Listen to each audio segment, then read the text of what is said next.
462 બીજા પેરેગ્રાફમાં પ્રશ્ન પૂછે છે. આવું જયારે કહેવામાં આવ્યું કે એક માત્ર જ્ઞાન જે છે એ જ મોક્ષ ફળ પ્રદાન કરી શકે અને કર્મની આવશ્યકતા નથી, કર્મ પ્રદાન પણ ના કરી શકે, ત્યારે એના વિરોધમાં અથવા એમાં જે કે મુશ્કેલી રહી છે એ રજૂ કરવામાં આવે છે. ક્યાં છે?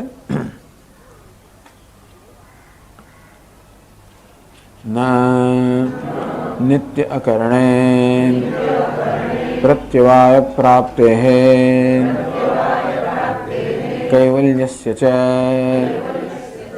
નિત્યત્વાत्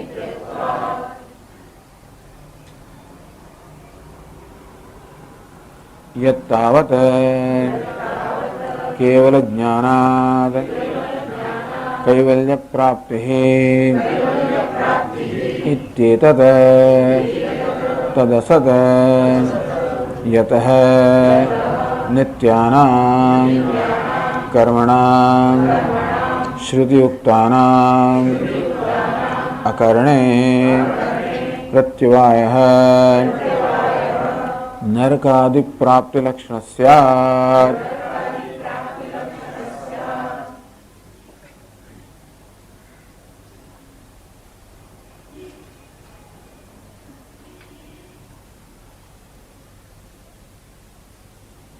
તો હવે શંકા કરે છે કે ના, આપ જે કહો છો કે કેવળ જ્ઞાનથી અર્થાત કર્મની આવશ્યકતા નથી, કેવળ જ્ઞાનથી જ મોક્ષ પ્રાપ્ત થાય છે, એમાં એક મુશ્કેલી છે. નિત્ય અકરણે પ્રત્યવાય પ્રાપ્ત હૈ. તો કે જો જે મનુષ્ય જન્મ્યો એ 3 પ્રકારના ઋણ લઈને જન્મ્યો છે અને માટે જ્યાં સુધી જીવંત છે ત્યાં સુધી આ ઋણ ફેરવા માટે એને કર્મ કરવું જ જોઈએ. યાવત જીવમ અગ્નિહોત્રમ જુહુયાત. જ્યાં સુધી માણસ જીવંત છે ત્યાં સુધી અગ્નિહોત્રાદિ નિત્ય નૈમિત કર્મ કરવું જોઈએ, કારણ કે એ આપણું ઋણ છે. એટલે જે દેવું આપણે કરેલું છે એ ઋણ દેવું તો આપણે પાછું આવવું જ જોઈએ. તો જે નિત્ય કર્મ એટલે કે દરરોજ જે કર્મ કરવાના છે, જેને આપણી ફરજ કહેવામાં આવે છે કે વેદનું પઠન કરવાનું, એટલે 5 પ્રકારના યજ્ઞ હોય. બ્રહ્મ યજ્ઞ અર્થાત વેદનું પઠન, દેવ યજ્ઞ અર્થાત દેવતાઓનું પૂજન અગ્નિહોત્રાદિ, પિતૃયજ્ઞ અર્થાત પિતૃઓને શ્રાદ્ધ આપવું વગેરે અને તર્પણ આપવું વગેરે, અને પછી નૃયજ્ઞ એટલે ભૂખ્યા તરસ્યા હોય કે જરૂરિયાતવાળા મનુષ્યો એને મદદ કરવી, અને ભૂત યજ્ઞ એટલે આસપાસના જીવજંતુઓ કે પ્રાણીઓને પણ એમને પણ સહાય કરવી. આ પ્રકારની જે ફરજ છે તો એ તો ફરજ બધા બજાવવી જોઈએ. એમાં જ્ઞાની હોય કે અજ્ઞાની હોય, માણસ તો ખરો જ ને. તેથી કહ્યું છે અકરણે પ્રત્યવાય. તો આ પ્રકારનું જે આપણું કર્તવ્ય કહેવામાં આવ્યું છે એ ન કરી તો આપણે પ્રત્યવાય અર્થાત પાપ લાગે. એટલે નિત્ય અકરણે પ્રત્યવાય પ્રાપ્ત હે. નિત્ય કર્મ અર્થાત જે તમારી ફરજ છે એ ફરજ તમે ન બજાવો. આ ફરજ કયા પ્રકારની છે? આ ફરજ તો ઈશ્વર પ્રત્યેની છે, કુદરત પ્રત્યેની છે. પછી ઘરની પેલી ફરજ જુદી, દીકરાની ફરજ હોય, પતિની, પિતાની, પત્નીની, આ બધી ફરજો જુદી. પણ આપણી ફરજો દેવતાઓ પ્રત્યે છે, આપણી ફરજો ઋષિઓ પ્રત્યે છે, આપણી ફરજો પિતૃઓ પ્રત્યે છે, આપણી ફરજો આસપાસના મનુષ્યો પ્રત્યે છે, આપણી ફરજો જીવજંતુઓ, પ્રાણીઓ, પક્ષીઓ પ્રત્યે છે. આમ જગત પ્રત્યે આપણે જે ફરજ છે એ ફરજ તો બજાવવી જોઈએ. તદુપરાંત જે કંઈ ઘરની અંદર બીજી ફરજો બજાવવાની હોય એ ન બજાવે તો આ બધાનો લાભ તો આપણે લઈએ છીએ. આ પિતૃઓનો, દેવતાઓનો, ઋષિઓનો બધાનો લાભ આપણે લીધા કરીએ અને એના બદલામાં આપણે કંઈ પણ જો વળતર ના આપીએ, તૈર્દત્તાન અપ્રદાયેભ્યઃ યો ભુંક્તે તેનૈવ સહ. આ બધા લોકો પાસે જે લાભ મળે છે એનો બદલો વાળા વગર જે માત્ર લાભ લીધા જ કરે છે એ તો ચોર છે. ભગવાને પણ કહ્યું, અને અન્યત્ર પણ કહ્યું છે અકારણે પ્રત્યવાય, કે નિત્ય નૈમિતિક કર્મ અર્થાત આપણી ફરજ ન બજાવીએ તો પ્રત્યવાય લાગે, પાપ લાગે. એવું છે ને કે આપણે ખોટું કરીએ તો પણ પાપ લાગે અને સાચું ન કરીએ તોય પાપ લાગે. મેં તો કઈ કર્યું નથી પણ એ ખોટું છે. જ્યાં કરવાનું ના કરો તો પણ ખોટું કહેવાય. જે ન કરવાનું કરીએ એ પણ ખોટું કહેવાય અને કશું કરવાનું ના કરીએ તો મેં તો કઈ ના કર્યું, પણ એ પણ ખોટી વસ્તુ, કારણ કે ત્યાં અપેક્ષા છે કે તમારે કરવું જોઈએ. અમે સ્વામીજી કે રસ્તા આપણે ચાલતા હોઈએ ને આપણી આગળ ચાલતો માણસ લપસી પડે વિચારો અને મદદની જરૂર હોય ને આપણે તો કઈ મારે એમ કે જતા રહીએ તો પાપ લાગે, કારણ કે આપણી ફરજ છે. અંતે રીતે દરેક મનુષ્યની ફરજ છે કે એ જગતના આ બધા તત્વોનો લાભ લેતો હોવાના કારણે એમણે એના બદલામાં પોતાનું કર્તવ્ય કર્મ કરવું જોઈએ. આ વસ્તુના આધારે કહેવામાં આવે છે અકરણે પ્રત્યવાય. જો તમે તમારી ફરજ ન બજાવો તો પાપ લાગે. એક વસ્તુ કૈવલ્ય છે, નિત્યત્વાદ, અને મોક્ષ છે એ તો નિત્ય છે.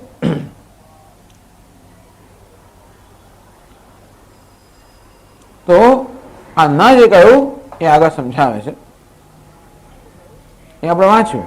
યત તાવત કેવલ જ્ઞાનાત કૈવલ્ય પ્રાપ્તિ ઇત્યેતત તદસત. તો એ પૂર્વ પક્ષી કહે છે કે તમે જે કહ્યું કે કેવલ જ્ઞાનાત કૈવલ્ય પ્રાપ્તિ, એટલે તમે તો કહો છો કે બસ જ્ઞાન થયું કરવાનું જ નહીં કશું. એ વસ્તુની બહુ મુશ્કેલી છે. લોકો જે મીમાંસક કર્મઠ લોકો છે, મીમાંસક લોકો છે, જે આ પ્રકારે કર્તવ્યના સંસ્કારમાં જ ઉછરેલા છે. ઉછર્યા ત્યારથી જ કર્તવ્ય આ કરવું જોઈએ, આ કરવું જોઈએ. અમુમ યજ અનુયજન કરો, અનુયજન કરો, આ કરો, આ ના કરો. આ પ્રકારના શાસ્ત્રના આદેશોને અનુસરીને જે લોકો જીવન જીવ્યા છે એ લોકોને એમ કહેવામાં આવે કે આવા કોઈ આદેશથી હવે તો મુક્ત થઈ ગયા. મોક્ષનો અર્થ એ કે બંધનમાંથી મુક્તિ, બંધનમાંથી મુક્તિ એટલે આ પ્રકારના આદેશમાંથી પણ મુક્તિ. એવું જયારે એમને કહેવામાં આવે, આ પ્રકારે જયારે મોક્ષનું વર્ણન કરવામાં આવે કે કોઈ પ્રકારનું કર્તવ્ય રહ્યું નથી, ત્યારે આ વસ્તુનો સ્વીકાર અમને ખૂબ મુશ્કેલી છે. એવું કેમ હોઈ શકે? કયું કર્તવ્ય કે કરવાનું જ નહીં, કોઈ તમે ફરજ જ નહીં. જ્ઞાન થયું એટલે શું થઈ ગયું? મોક્ષ મળે એટલે શું થઈ ગયું? તમારે કંઈ કરવાનું નહીં. એટલે કહે છે યત તાવત કેવલ જ્ઞાન. કૈવલ્ય કહેવાનો અમને ભાવ એ છે કે તમને જ્ઞાન થયા પછી પણ આ નિત્ય નૈમિત્તિક કર્મ તો કરવા જ પડે, અને તેથી જ્ઞાન ને કર્મનો સમુચ્ચય હોવો જોઈએ. એકલા જ્ઞાનથી ના થાય. નરકમાં જવું પડે. જ્ઞાન કહીને પોતાની ફરજ ના બજાવે તો નરકમાં જવું પડે. કે છે કે કેવલ જ્ઞાન કૈવલ્ય પ્રાપ્ત હેતી એદત તદસત. આપે જે કહ્યું કે માત્ર જ્ઞાનથી જ મોક્ષ પ્રાપ્ત થાય, બંધનમાંથી મુક્ત થવાય, એ વાત ખોટી છે. કેમ હોય? યત નિત્યાનામ કર્મણામ શ્રુતિયુક્તાનામ અકરણે પ્રત્યવાય. જાણીતી વસ્તુ છે કે શ્રુતિ અથવા શાસ્ત્રમાં જે કર્મનો આદેશ કરવામાં આવ્યો હોય એ આપણે ન કરીએ તો પ્રત્યવાય દોષ લાગે. નરકાદિ લક્ષણ સ્યાત. એને કારણે આ પાપને કારણે માણસને નરકમાં જવું પડે. તમે એવો વહેમ ના રાખશો કે અમે મુક્ત થઈ ગયા, અમારે કોઈ ફરજ એ નથી, મારે અમે કોઈ કરવા નહીં કરીએ, કરે ને નરકમાં જવું પડશે. જ્ઞાન અવધોપી નિત્ય અનુષ્ઠાન આવશ્યકત્વાત ન કેવલ જ્ઞાન કૈવલ્ય હેતુતા. તેનો વાત એ છે કે એકલું જ્ઞાન પર્યાપ્ત નથી, તમારી ફરજ તો તમારે બજાવવાની હોય જ. તેથી એકલા જ્ઞાનથી મોક્ષ મળે એ તમારી વાત બરોબર નથી. આ ફરજનું શું? આ કર્તવ્ય કરવાનું શું?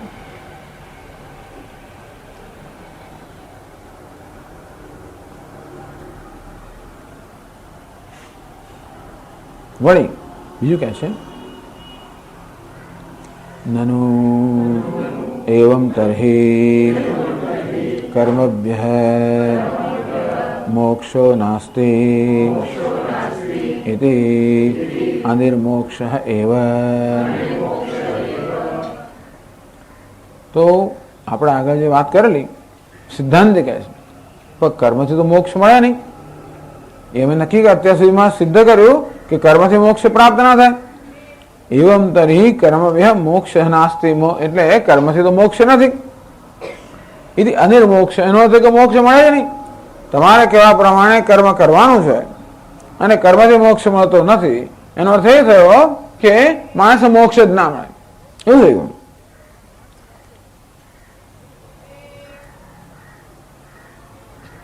यदि नित्य निमित्त कर्माणि श्रौतानि अकरणे प्रत्यवाय कारणे अवश्य अनुष्ठेयानि एवं तर्हि तेभ्यः समुच्चयेभ्यः असमुच्चेतेभ्यः मोक्ष न इति उक्तत्वात् केवल ज्ञानस्य अतद्धेतुत्वात् अनिबंधना मुक्ति न सिद्धेत। તમારે કહેવા પ્રમાણે કર્મ તો કરવું જ પડે, તમારું જ્ઞાન હોય કે ના હોય, જ્ઞાન હોય કર્મ કરવું પડે, તો પછી જ્ઞાન ને કર્મનો સમુચ્ચય થયો, અને જ્ઞાન ના હોય તોય કર્મ કરવું પડે, એટલે સમુચ્ચય વગર કરવું પડે. એકલા જ્ઞાની તો મોક્ષ મળે નહીં, અને કર્મ મોક્ષ અપાવી શકે નહીં. કર્મ મર્યાદિત હોવાને કારણે કર્મ, તમે કહો છો એકલા જ્ઞાનથી મોક્ષ મળે નહીં, અને અમે કહ્યું તો પણ કર્મ મોક્ષ અપાવી શકે નહીં. એનો અર્થ એ થયો કે મોક્ષ જ નથી રહ્યો. એકલા જ્ઞાનથી મોક્ષ મળે તમે સ્વીકારો તો વાંધો નથી, પણ તમારે કહેવા પ્રમાણે એકલા જ્ઞાનથી મોક્ષ ના મળે, કર્મ તો કરવું જ પડે. અને અમે કહ્યું તો કર્મથી તો કઈ મળે, મર્યાદિત વસ્તુ મળે, મોક્ષ ના મળે. એનો અર્થ એ થયો કે પછી મનુષ્યને મોક્ષ નામની કોઈ વસ્તુ રહી નહીં. તો એનો ઉત્તર આપે છે નૈષ દોષઃ નિત્યત્વાत् મોક્ષસ્ય. નૈષ દોષઃ, આ દોષ નથી. કેમ?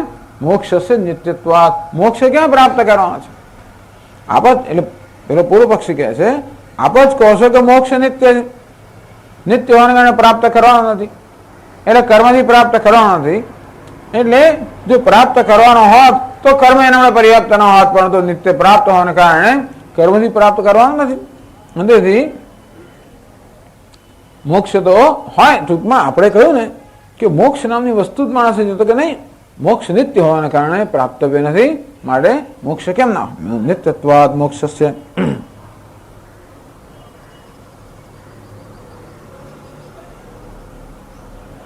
મુક્તે નિત્યત્વેન અયત્ન સિદ્ધે ન તદા અહાશંકાય ઉત્તમ પ્રપંચાયતી. તો હવે કહે છે કેવી રીતે મોક્ષ મળે? મોક્ષ નિત્ય છે, પ્રાપ્ત કરવાનો નથી, તો શું કરીએ? તો નિત્ય નૈમિત્તિક કર્મ કરવાનો. હવે જો હવે વસ્તુ એવી થાય ને કે એની દલીલ પ્રમાણે તમારે નિત્ય નૈમિત્તિક કર્મ જે ફરજ છે, જેમાં શાસ્ત્રમાં આદેશ છે, એમાં તમે છટકી શકો જ નહીં. જો તમે છટકવા જાઓ તો તમને પ્રત્યવાય અર્થાત પાપ લાગે, તમારે નરકમાં જવું પડે. હવે આપણે કહ્યું કે તમારે કહેવા પ્રમાણે કેવળ જ્ઞાનથી મોક્ષ નથી અને કર્મથી પણ મોક્ષ ના મળે, તો અનિર્મોક્ષ પ્રસંગ અર્થાત તો મનુષ્યને મોક્ષનો પ્રસંગ રહે જ નહીં, મોક્ષ જ મળે નહીં. પેલું કે ના મળે, કયું મોક્ષ નિત્ય છે. મોક્ષ નિત્ય હોવાને કારણે એને પ્રાપ્ત કરવાનો નથી, માટે મળી જાય. તો કેવી રીતે મળી જાય? તો જ્ઞાન વગર, વિચાર કરો, એ કે જે જ્ઞાનથી તો મોક્ષ ના મળે, તો જ્ઞાન વગર કર્મ કરવાથી અને જ્ઞાન વગર મોક્ષ કેમ મળે? એ મેં સમજાવશે.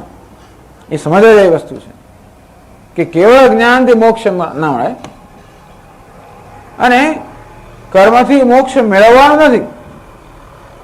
મોક્ષ તો નિત્ય સિદ્ધ છે, અર્થાત મળેલો જોવાને કારણે કર્મ તમારે કરવું અને છતાં તમને મોક્ષ મળે. તમે નિત્ય નૈમિત્તિક કર્મ કરતા રહો અને એવી રીતે કરો જેવી રીતે મોક્ષ મળે. એ કેમ થાય એ આખી યોજના સમજાવશે.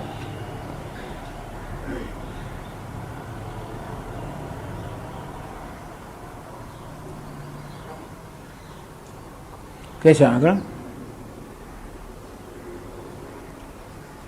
નિત્યાનામ કર્મણામ અનુષ્ઠાનાદ અપ્રત્યવાયસ્ય અનુષ્ઠાનાદ પ્રત્યવાયસ્ય અપ્રાપ્તિ પ્રતિસિદ્ધસ્ય ચ અકરણાત અનિષ્ટ શરીર અનુપપત્તિ કામ્યાનામ ચ વર્જનાદ इष्ट शरीर अनुपपत्ति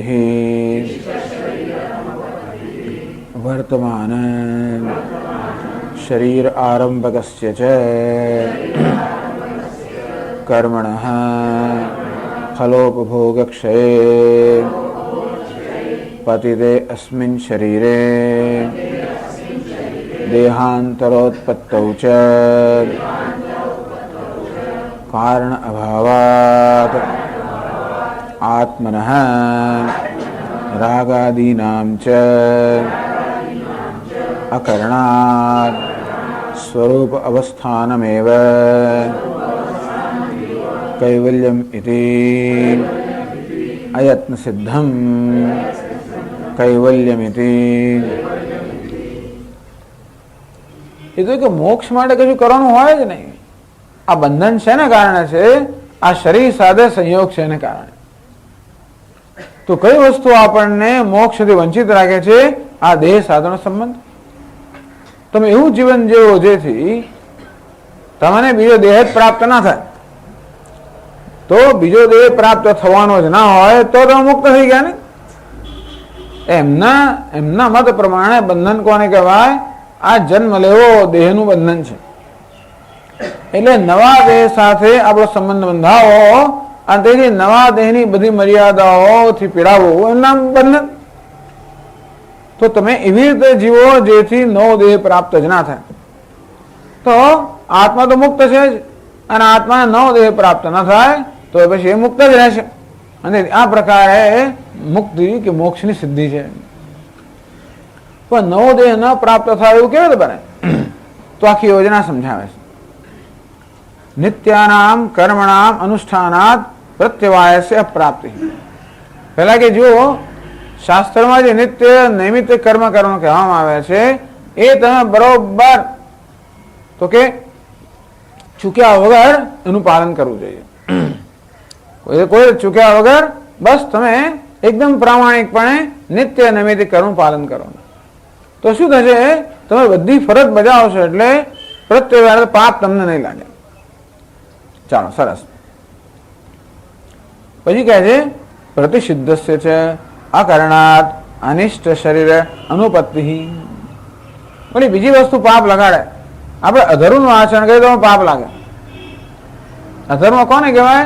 શાસ્ત્રમાં જેનો નિષેધ કરવામાં આવ્યો છે એવા કર્મ કરીએ તો આપણે પાપ લાગે. બસ એવા નહીં કરવાના. પ્રતિષિદ્ધસ્ય છે અકરણાત અનિષ્ટ શરીર અનુપત્તિ.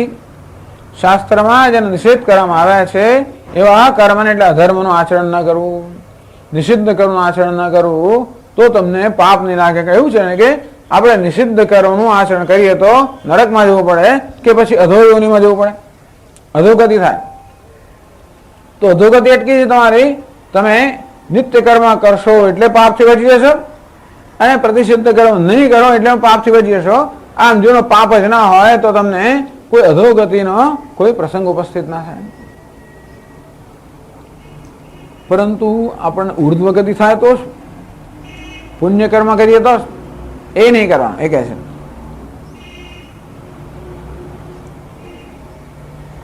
કામ્યાનામ ચ વર્જનાત ઇષ્ટ શરીર અનુપત્તિ. કોઈ કામ્ય કર્મ ના કરવું. આ નિત્ય નૈમિત્તિક કર્મ કેવા છે? જે કોઈ પ્રકારની કામના વગર કરવામાં આવતા હોય એને જ ફરજ કહેવાય ને. આપણે ફરજ કોને કહીએ? એને જ ફરજ કહેવાય જેની પાછળ કોઈ પ્રકારના વળતરની અપેક્ષા નથી ને. આપણે ફરજ બજાવીએ ભાઈ, મા બાપ પ્રત્યે ફરજ બજાવીએ, કુટુંબ પ્રત્યે બજાવીએ, જેને પ્રત્યે બજાવતા હોઈએ તો એ તો ઋણ રૂપે બજાવીએ છે ને. મા બાપ પ્રત્યે ફરજ બજાવી કે મા બાપ આપણે કરેલું છે માટે. દીકરા માટે ફરજ બજાવે, દીકરાનો જન્મ આપેલો, ઉછેરવો વગેરે આપણી ફરજ છે. કુટુંબના સભ્યો પ્રત્યે ફરજ બજાવે કારણ કે આપણે બધા જોડાયેલા છે એકબીજા સાથે, અને માટે આપણે જે કરતા હોય એની પાછળ કોઈ પ્રકારના વળતરની અપેક્ષા નથી. ટૂંકમાં ફરજ એને કહેવાય જેનું કોઈ ફળ ના મળે અથવા તો જેની પાછળ કોઈ ફળની અપેક્ષા ના હોય. અને તેથી આ ફરજ જે કર્મ છે ને એ તો કશું ફળ ઉત્પન્ન ના કરે. પાપ કરો નથી કરતા માટે પાપ ઉત્પન્ન ના થાય. કામ્ય કર્મ ના કરો. પુણ્ય કર્મ તમે કરો પણ કોઈ કામનાથી કરો તો વળી પાછું ફળ મળે. તમે દાન, યજ્ઞ, તપસ, દાન વગેરે કર્યા અને એવી મનમાં ઈચ્છા કે અમને સ્વર્ગ પ્રાપ્ત થાય તો સ્વર્ગ પ્રાપ્ત કરો, વળી પાછું જન્મ લેવો પડે. સ્વર્ગમાં જન્મ ના જોઈએ, નરકમાં પણ ના જોઈએ, પૃથ્વીલોક પર ક્યાંય પણ ના જોઈએ. તો આપણે પુણ્ય કર્મ કરીએ કોઈ ઈચ્છાથી પ્રેરાય તો આપણે ઇષ્ટ શરીર, ઇષ્ટ એટલે કે ઉર્ધ્વ યોનિમાં જન્મ થાય. આપણે ગંધર્વ, કિન્નર કે દેવ, યક્ષ કે દેવ એવું કઈ બનીએ તો કે નહીં. કામ્યાનામ ચ વર્જનાત ઇષ્ટ શરીર અનુપત્તિ.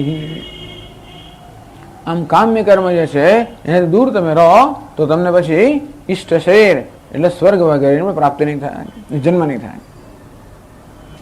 ચાલો હવે જે કર્મ આપણને આ દેહ આપ્યો છે પ્રારબ્ધ, એનું શું? તો કહે છે વર્તમાન શરીરારંભકસ્ય ચ કર્મણ. આ વર્તમાન જે આપણું શરીર છે એને આરંભ કરનાર જે પ્રારબ્ધ કર્મ છે એને ભોગવી લો. કર્મણ ફલો ભોગક્ષય પતિદે. તો પછી પ્રારબ્ધ કર્મ ભોગવાઈ જાય, આ શરીર પૂરું થઈ ગયું. હવે નવું શરીર જન્માવનારું કોઈ પરિવાર રહ્યું જ નહીં. જો પાપ કર્મ કરીએ તો પણ નવું શરીર પ્રાપ્ત કરવું પડે અધોયોનીમાં, પુણ્ય કર્મ કરીએ તોય નવું શરીર પ્રાપ્ત કરવું પડે ઉર્ધ્વયોનીમાં, નિત્ય કર્મ ન કરીએ તોય નરકમાં જવું પડે. અને તેથી નવું શરીર પ્રાપ્ત થાય એવા કોઈ પ્રકારના કર્મ કરવા નહીં. સકામ કર્મ ના કરવા, નિષિદ્ધ કર્મ ના કરવા કે ફરજ ના ચૂકવી. અને આ પ્રકારે જીવન જીવશો તો આ પ્રારબ્ધ કર્મને કારણે શરીર પ્રાપ્ત થયું છે, એ પ્રારબ્ધ કર્મ ક્ષય થવાથી પતિતે અસ્મિન શરીરે, આ શરીરનું પતન થશે. પછી શું? હવે નવો દેહ જન્મ આપનારું કોઈ રહ્યું છે ને? આ સ્વર્ગની ઈચ્છાથી કર્મ કર્યા તો મરતી વખતે સ્વર્ગની ઈચ્છા જન્મે તો સ્વર્ગમાં જવું પડે. ખરાબ કર્મ કર્યા હોય તો પેલી નરકની ઈચ્છા જન્મે, એવું જ કરવાની ઈચ્છા જન્મે તો નરકમાં જ. કોઈ પ્રકારના એવા કર્મ બાકી ન રહેવાના કારણે હવે નવો દેહ પ્રાપ્ત કરવા માટે કશું રહ્યું નહીં. પતિતે અસ્મિન શરીરે દેહાંતર ઉત્પત્તિ છે કારણ અભાવાત. તો બીજા દેહની ઉત્પત્તિ થવા માટે કોઈ કારણ રહ્યું નથી. આત્મન રાગાદીનામ ચ અકરણાદ. પણ તમે ક્યારેક ગુસ્સે થઈને કશું કરો તો, ક્યારેક લોભથી કરો તો, ક્યારેક આસક્તિથી કરો તો. આમ રાગ દ્વેષ એવું છે ને, રાગ દ્વેષથી કરેલા કર્મ એ નિત્ય કર્મય નથી, નૈમિત્તિક કર્મય નથી, અને કઈ ને તો રાગ દ્વેષ રહી ગયા હોય તો રાગ દ્વેષથી કર્મ કરો તો કે નહીં રાગ આદિનામ ચ અકરણાદ. ધ્યાન રાખવાનું કે રાગ દ્વેષને તાબે ના થવું. બસ આમ રાગ દ્વેષથી પ્રેરણે કશું કર્મ ના કરવું. હવે શું? હવે કોઈ તમારો બીજો જન્મ નથી તો શું? સ્વરૂપ અવસ્થાન, તમે છો એના જ રહો, દેહ વગરના. તમે તમારા સ્વરૂપમાં નિષ્ઠ રહો. સ્વરૂપ અવસ્થાનમ એવ કૈવલ્યમિતિ. આ રીતે તમારા સ્વરૂપમાં નિષ્ઠ રહેવું, બીજા દેહની સાથે સંબંધ ના થવો, અને માટે એ દેહની મર્યાદાથી ન પીડાવવું. બસ મુક્ત થઈ જાય. અવસ્થાનમાં કૈવલ્યમિતિ અયત્ન સિદ્ધમ કૈવલ્યમિતિ. તેથી કોઈ પ્રકારના પ્રયત્ન વગર કૈવલ્ય અર્થાત મોક્ષ પ્રાપ્ત થાય. એટલે મેં કહ્યું તમે કર્મ કરજો, એકલા જ્ઞાનથી નહીં થાય, પણ કર્મ કરવાથી મોક્ષ મળે. કર્મ મોક્ષ મળતો નથી. આપણે તો કર્મ કરે તો મોક્ષ કેમ મળે? મળે તો અનિત્ય, તો કે ના મોક્ષ નિત્ય છે. માત્ર કર્મ એવી રીતે કરો જેથી ફરી આત્માને બીજા દેહ સાથે સંબંધ ના થાય. ટૂંકમાં એવી રીતે કર્મ કરી જેથી આપણને બીજો દેહ પ્રાપ્ત ન થાય. બીજો દેહ પ્રાપ્ત ન થાય, આત્મા નિત્ય મુક્ત હોવાના કારણે બંધાય નહીં. એના રીતે મુક્તિ જે છે આપણને કોઈ પ્રયત્ન વગર સિદ્ધ થઈ જાય.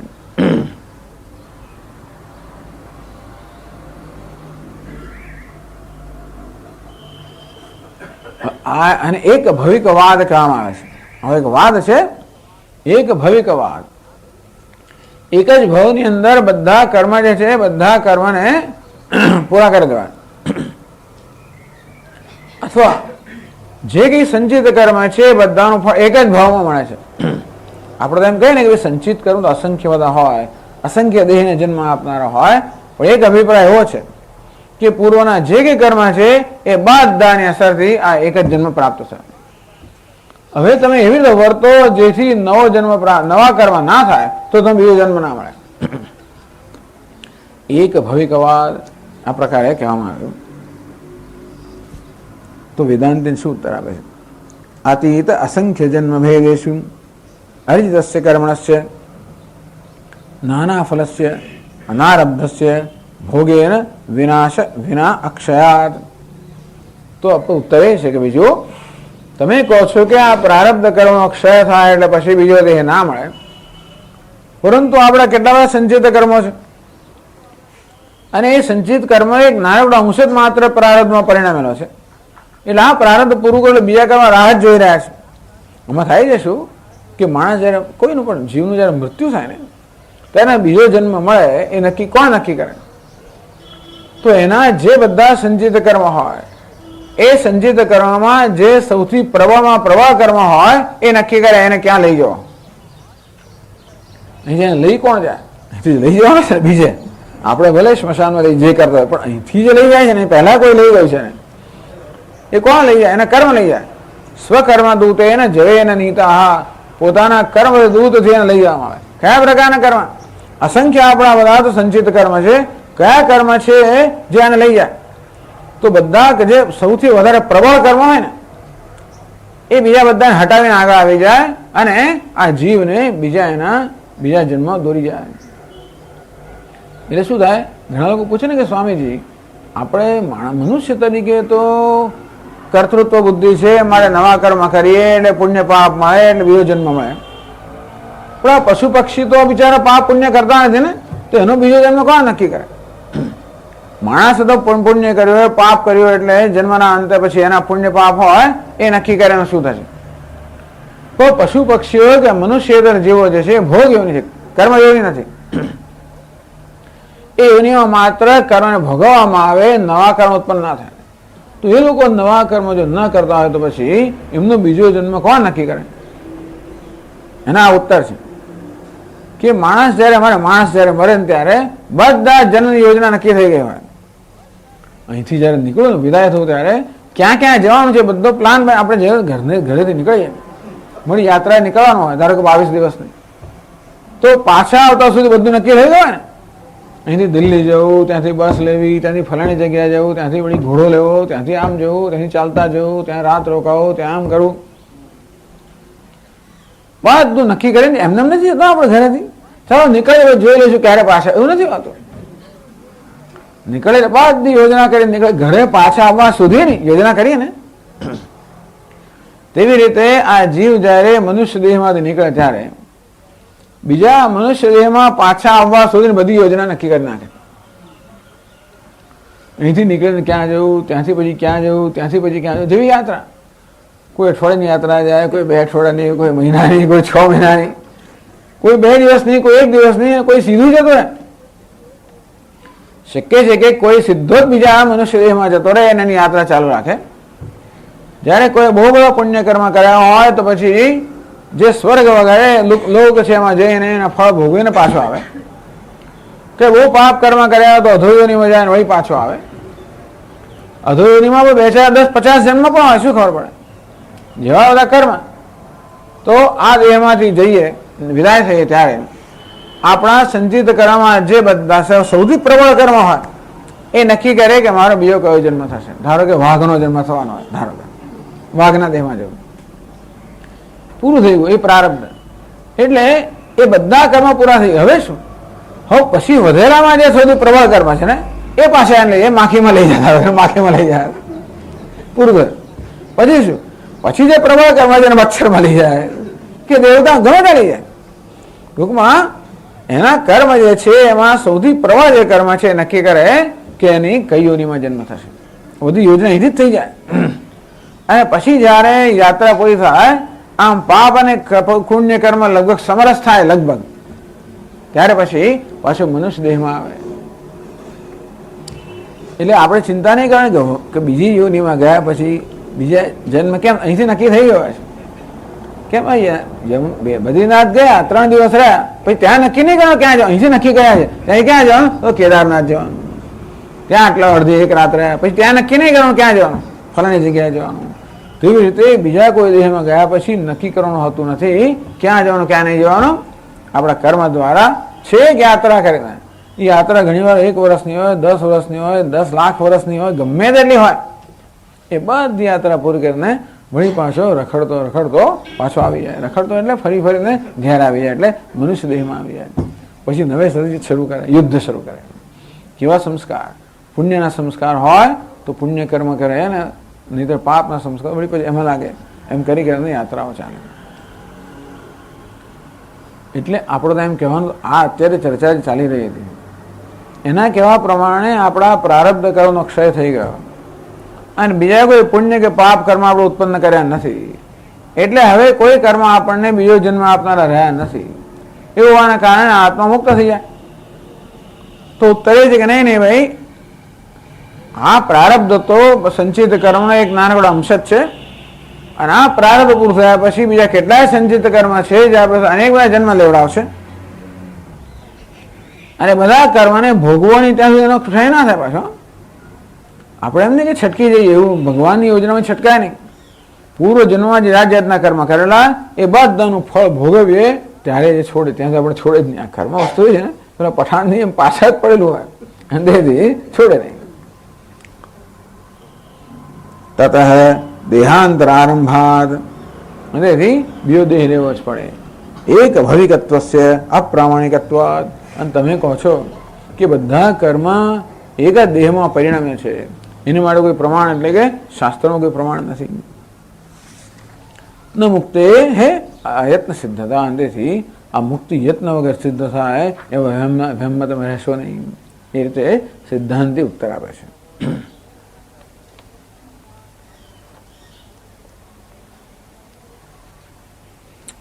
અતિક્રાંત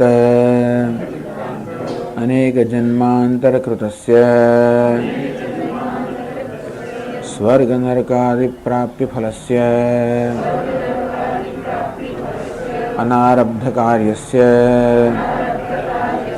ઉપભોગ અનુપત્તેઃ ક્ષય અભાવ ઇતિ ચેત. તો કે ભાઈ પેલા અતિક્રાંત અનેક જન્માંતર કૃતસ્ય, ભૂતકાળના અનેક બધા જન્મમાં જે કરેલા કર્મ છે, જે બધા સંચિત થયેલા છે, બધા આપણા ખાતામાં જમા થયેલા છે, સ્વર્ગ નરકાદિ પ્રાપ્તિ ફલસ્ય, એ કર્મ કેવા છે? કેટલાક કર્મ પુણ્ય કર્મ હોય તો સ્વર્ગની પ્રાપ્તિ કરાવવાના હોય આપણા ખાતામાં હોય, કેટલાક પાપ કર્મ હોય નરકની પ્રાપ્તિ કરાવવાના. આ બધું રાજ્યને બેઠું છે આપણું, અને તે બધા રાજ્યોને બેઠેલા છે. જ્યાં સુધી એ બધા કર્મ છે ત્યાં સુધી આ સ્વર્ગ નરક વગેરે પ્રાપ્ત કરાવનારા બધા કર્મ આપણા હિસાબમાં હજી વપરાયા વગરના રહેલા છે, ભોગવ્યા વગરના રહેલા છે. અને તેથી ભોગ ઉપભોગ અનુપત્તે, તમારે કેવા પ્રમાણે આ દેહનું પ્રારબ્ધ પૂરું થાય, બીજો દેહ જ મળવાનો જ ના હોય તો પેલા કર્મ જે ભોગવ્યા એનું શું થાય? બીજો દેહ મળવાનો જ ના હોય તો પૂર્વના સંચિત કર્મમાં જે ભોગવ્યા વગેરે એનું થાય શું? અને તેથી ક્ષય ભાવ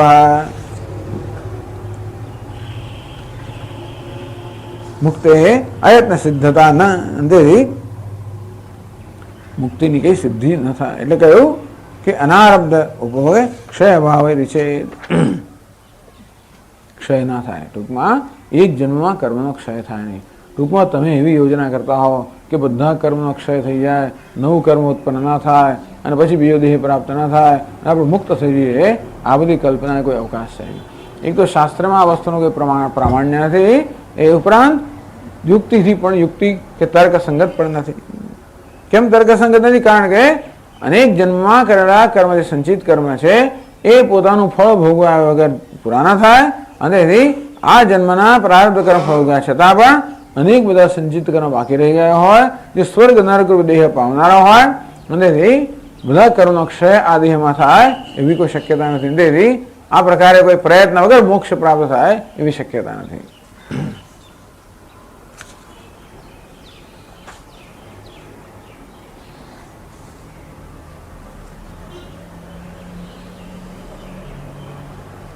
પેલો કે ના, તમે કહો છો એવી શંકા ના કરવી જોઈએ.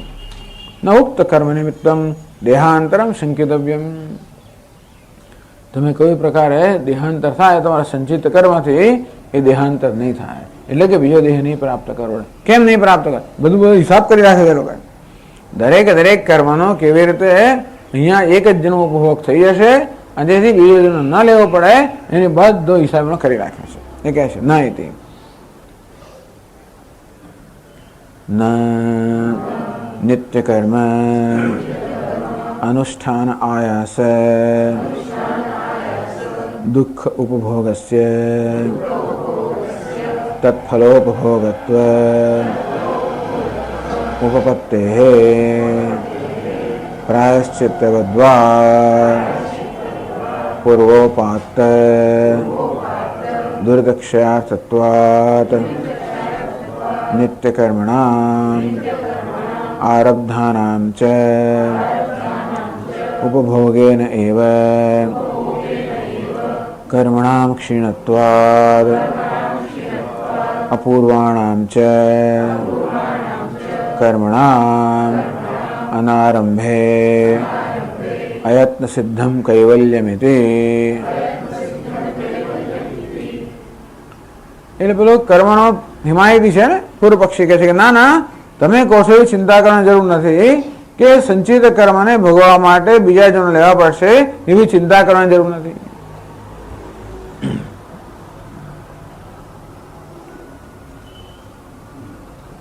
નિત્ય નિમિત્ત કર્માણી શ્રોતાની અવશ્યમ અનુષ્ઠેયાની તદનુષ્ઠાય મહાન આયાસ તતઃ દુઃખો ભોગ તસ્ય ઉક્તાનામ આરબ્ધ કર્મ ફલ ભોગત્વ ઉપગમાત ન તતઃ દેહાંતરમિતિ.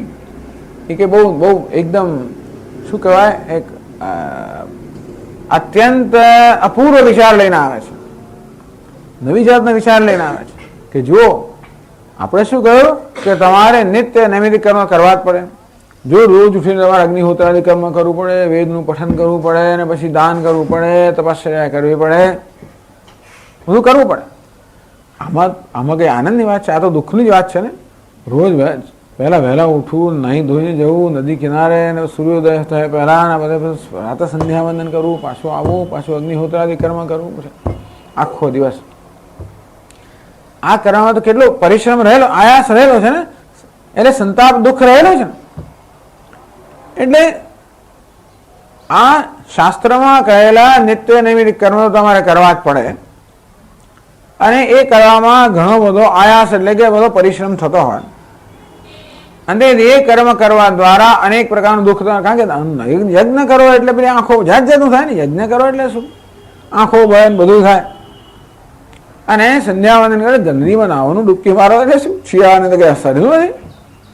અને ભાઈ પાછા પાણી ઉભા રહીને કંઈ તર્પણ કરવું, આ બધું બહુ અઘરું છે. બધું યાદ રાખવાનું, સવાર બપોર સાંજ, સવારે સૂર્યોદય થયા પહેલા, સાંજે સૂર્યાસ્ત થયા પહેલા, અને બપોરે મધ્યાહન વખત આવું કરવાનું. ભાઈ રોજ જે મહેમાન આવવા જ જોઈએ ઘરની અંદર, મહેમાન વગરનો દિવસ ના જવો જોઈએ. એટલે લોકો જાય, પોના નાકે જાય, ત્યાંથી બૂમ પાડે કે ભાઈ કોઈ છે મહેમાન, એટલું કરવું જ જોઈએ.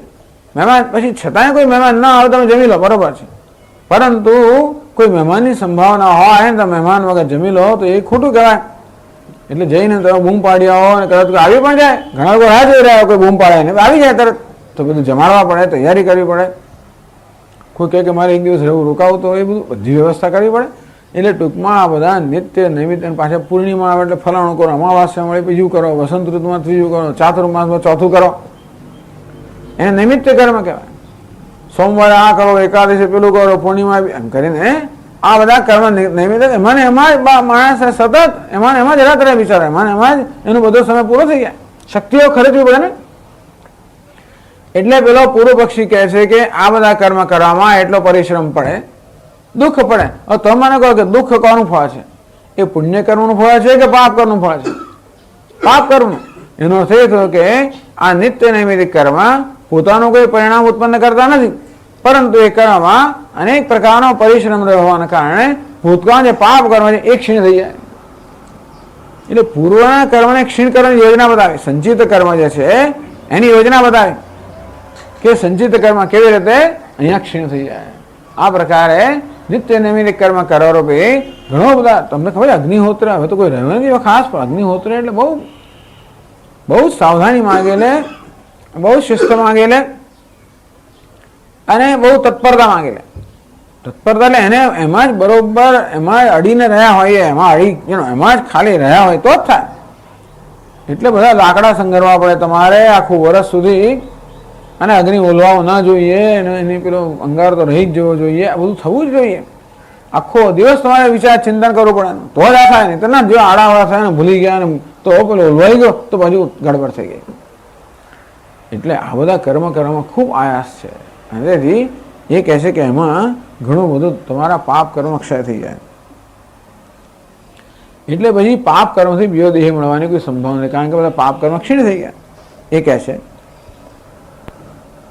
કે ન નિત્ય કર્મ અનુષ્ઠાન આયાસ દુઃખો ભોગસ્ય તત્ફલ ભોગવત્વ ઉપત્તે. નિત્ય કર્મ અનુષ્ઠાન આયાસ દુઃખ ઉપભોગસ્ય. ટૂંકમાં અનિત્ય કર્મનું અનુષ્ઠાન કરવાના કારણે જે આયાસ કે પરિશ્રમ થાય એ પરિશ્રમ જે દુઃખ રહેલું છે એ દ્વારા પૂર્વના સંચિત કર્મ છે એ ભોગવાઈ જશે. તેથી તત્ફલ ઉપભોગ ઉપત્તે અંતેથી એ દ્વારા આપણે પૂર્વના બધા જે પાપ કર્મ છે એ ભોગવી લઈએ છીએ. પાપ કર્મ ભોગવવાનું તો છે જ, એટલે ક્યાં તો આપણે એને શું કહેવાય બહુ ગૌરવથી ભોગવીએ અથવા તો પછી સંતાપ વેઠીને ભોગવીએ. એટલે ઉપવાસ કરવાનો આપણા નસીબમાં હોય તો એકાદશીનો ઉપવાસ એટલે ધારો કે ભૂખ્યા રહેવાનો નસીબ ઉપવાસ ભૂખ્યા રહેવાનો નસીબમાં હોય તો આપણે એકદમ ગૌરવથી કે ભક્તિભાવથી એકાદશી ઉપવાસ કરીએ તો એનું પ્રારબ્ધ ક્ષીણ થઈ જાય, અને જો ના કરીએ તો પછી મેલેરિયા થાય ઉપવાસ કરવો પડે. એટલે આપણા પ્રારબ્ધમાં જે કર્મ છે ભોગવવાના છે તો આપણે જ કેમ એને વ્યવસ્થિત ના ભોગવી લઈએ. ટૂંકમાં ભૂતકાળમાં જે કંઈ પાપ કર્મ કર્યા હોય એને કારણે દુઃખ ભોગવવાનું હોય તો આપણે નિત્ય નૈમિત્તિક કર્મ કરીએ તે રીતે દુઃખ ભોગવીએ તો દુઃખમાં ભોગવાઈ જાય, પાપ કર્મ ક્ષીણ થાય અને આપણું કામ પણ થઈ જાય. એક કાંકરે બે પક્ષી મળે એટલે કે છે આ થાય. તેથી તમે એ કર્મની ચિંતા ના કરશો. નિત્યાદિના દુર્દ નિવૃત્તો અપી અવિરોધાત ન સુકૃત નિવૃત્તિ તતઃ દેહાંતરમિત આશંક્ય. સારું પડે તમે નિત્ય કર્મ કરો તો દુઃખ ભોગવવું પડે તો પાપ કર્મ દૂર થાય, પેલા પૂર્વના પુણ્ય કર્મ એનું શું સમજ પડે ને. સંચિતમાં તો પુણ્ય પાપ કર્મ ને પુણ્ય કર્મ પણ તો આ નિત્ય કર્મ કરવાને કારણે જે દુઃખ ભોગવો એથી તમારા પાપ કર્મ ક્ષીણ થાય, પેલા પૂર્વ પુણ્ય કર્મનું શું. ત્યારે પછી એ પુણ્ય કર્મ બીજો બે લડાવે શું કે સુકૃતસ્ય નિત્યાદે અન્યત્વે અનારબ્ધત્વે છે નાયવૃત્તસ્ય સિદ્ધત્વાત. તો એ કહે છે કે ભાઈ આ નિત્ય કર્મ છે ને તમને કોઈ પ્રકારનું પુણ્ય જન્માવતું નથી, અને એવું હોવાને કારણે તમારે પુણ્યની ચિંતા ના કરવી એ કહે છે. એટલે કે પ્રાયશ્ચિત્ત દ્વદ્વા પૂર્વોપાત દુર્લક્ષયાર્થત્વાત નિત્ય કર્મણા. ચાલો એમ કહી શકાય કે નિત્ય કર્મમાં જે દુઃખ ભોગવવો પડે એથી પાપનો ક્ષય થાય, અથવા પ્રાયશ્ચિત્ત કર્મથી એમ પાપનો ક્ષય થાય તો નિત્ય કર્મ પ્રાયશ્ચિત્ત રૂપ હોય એ દ્વારા પાપનો ક્ષય થાય. આરાબ્ધાનમ ચ ભોગેન કર્મણામને જે પ્રારબ્ધ કર્મ છે તો ભોગવેલું એટલે ક્ષીણ થઈ જશે. એટલે પૂર્વના જે કર્મ છે બધા નિત્ય નિમિત્ત કર્મના આયાસથી દૂર થઈ ગયા, અને પ્રારબ્ધ કર્મ છે બધા ભોગવવાથી દૂર થઈ ગયા. અપૂર્વાણામ છે અનારંભે, અને નવું કર્મ તમે કોઈ કરતા નથી, સકામ કર્મ કરતા નથી, નિષિદ્ધ કર્મ કરતા નથી. તેથી અયત્ન સિદ્ધમ કૈવલ્યમ. તેથી એ કહે છે કે મોક્ષ તો કોઈ યત્ન વગર સિદ્ધ થાય. તો ઉત્તર આપે છે ન તમેવ વિદિત્વા અતિમૃત્યુમેતિ નાન્યઃ પંથાઃ વિદ્યતે યનાય ઇતિ વિદ્યાયાઃ અન્યઃ પંથાઃ મોક્ષાય ન વિદ્યતે इति श्रुतेः शर्मवत् आकाशवेष्टन असंभववत् अविदुषः मोक्ष असंभवश्रुतेः ज्ञानात् कैवल्यमाप्नोति इति च पुराणस्मृतेः अनारब्ध फलानां पुण्यानां कर्मणां क्षय अनुपत्तेश्च. તો ઉત્તર આપી કે જુઓ તમારી આ બધી યોજના છે એને શાસ્ત્રની કોઈ સંમતિ છે નહીં.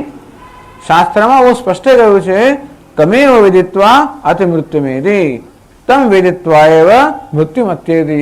એ આત્માનું જ્ઞાન પ્રાપ્ત કરીને જ માણસ મૃત્યુને પાર કરી શકે, અમરતાને પ્રાપ્ત કરી શકે, અર્થાત મોક્ષ પ્રાપ્ત કરી શકે. બીજું તમેવ બીજી કોઈ રીતે નહીં. તમ વિદિત્વા એવ આત્માને જાણીને જ આ અમરતા પ્રાપ્ત થાય કે મૃત્યુ મુક્ત થવાય, બીજો કોઈ કારણથી નહીં. એવું ચોખ્ખું કહ્યું છે. નાન્યઃ પંથા વિદ્યતે, અહીંયા સુધી બોલે જ કહે છે નાન્યઃ પંથા વિદ્યતે અયનાય. એના અર્થાત મોક્ષ માટે આ જ્ઞાન સિવાય, આત્મજ્ઞાન સિવાય બીજો કોઈ માર્ગ નથી. ઇતિ વિદ્યા અન્ય પંથા મોક્ષાય ન વિદ્યતે. એમ કરીને આ શ્વેતાશ્વતર ઉપનિષદ વાક્ય છે એમાં સ્પષ્ટ કહ્યું છે કે મોક્ષ પ્રાપ્ત કરવા માટે જ્ઞાન સિવાય બીજો કોઈ માર્ગ નથી. વળી એ જ ઉપનિષદમાં શ્વેતાશ્વતરમાં આવશે થોડાક પછી, ચરવદ આકાશ વેશના સંભવત, તો યદા ચરવદ આકાશમ વેષ્ટયિષ્યન્તિ માનવાહ તદા દેવ વિજ્ઞાય દુઃખસ્યાંતો ભવિષ્યતિ. તો આપણા શ્વેતાશ્વતર ઉપનિષદમાં મંત્ર છે, યદા ચરવદ આકાશમ વેષ્ટયિષ્યન્તિ માનવાહ.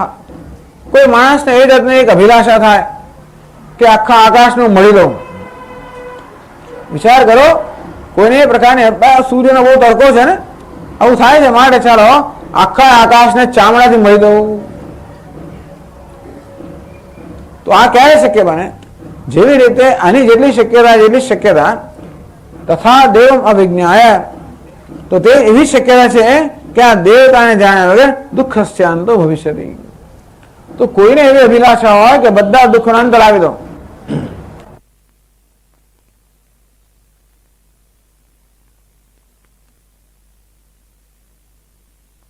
આત્માને જાણ્યા વગર મોક્ષ શક્ય, આમ સ્પષ્ટ રીતે કહે છે.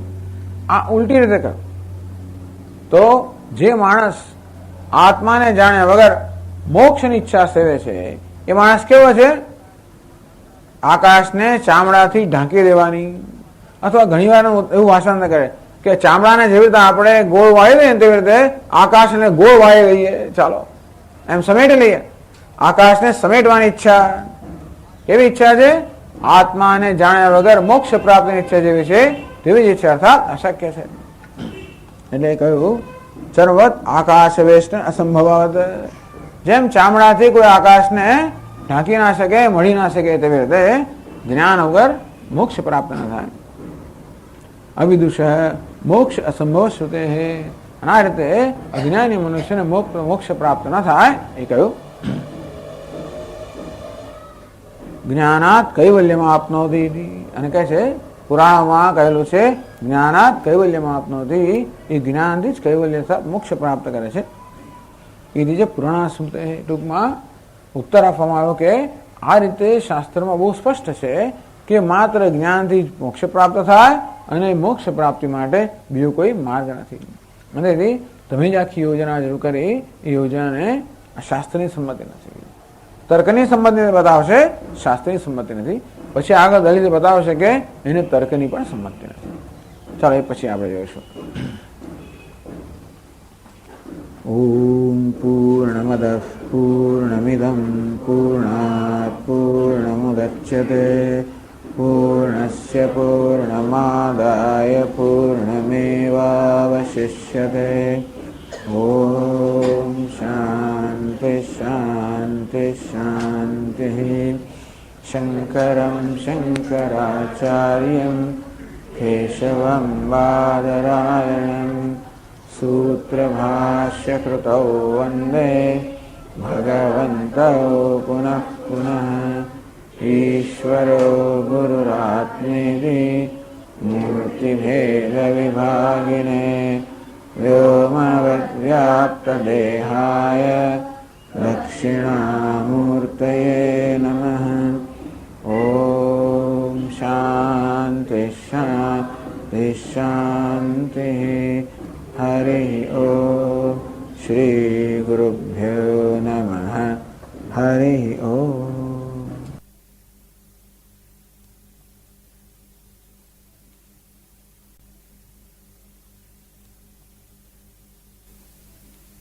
ઓમ નારાયણ પરો વ્યક્તાત.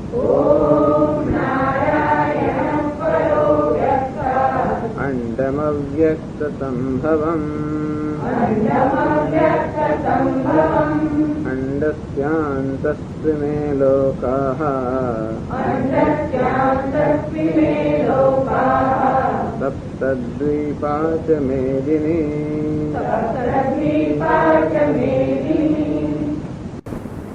તો હવે આ ગીતા શાસ્ત્ર છે એ ગીતા શાસ્ત્રના ઉપસંહાર માટે એની ચર્ચા ચાલી રહી છે.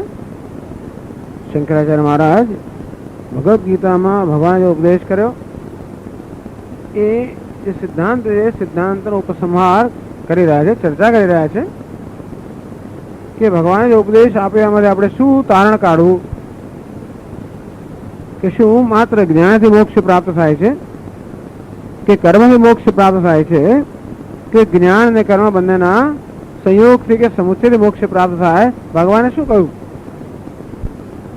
તો ભગવાને કેટલાક વાક્યો કયા? યજ્ઞાત્વા મોક્ષસે અશુભાત.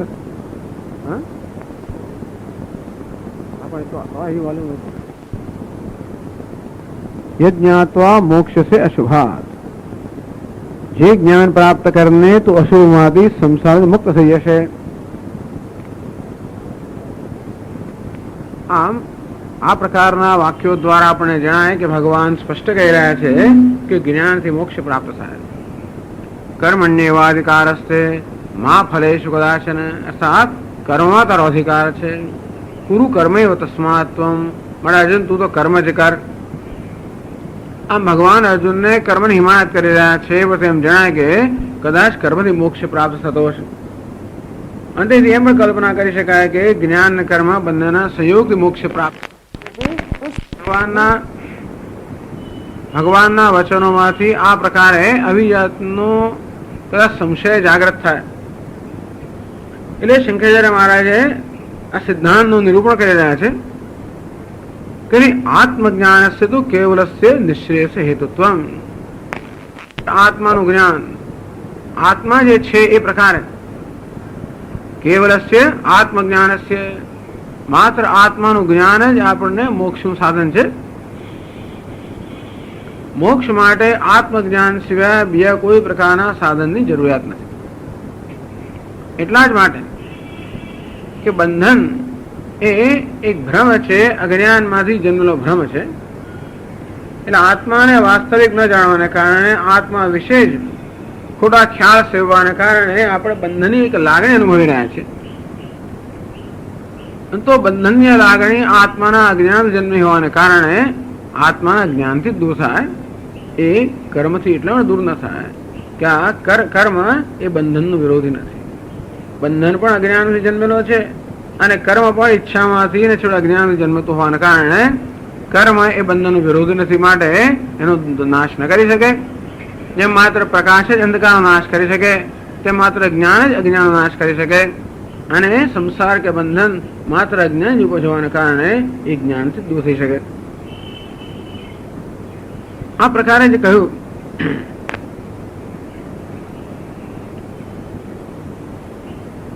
અતઃ કેવલમેવ જ્ઞાનમ નિશ્રેયસ સાધનમિતિ. તેથી માત્ર જ્ઞાન જ નિશ્રેયસ અર્થાત મોક્ષનું સાધન છે. એ પ્રકારે એમણે પુરવાર કર્યો. ત્યારે કોઈ હવે એક બહુ વિલક્ષણ વિચાર લઈને આવે છે સામે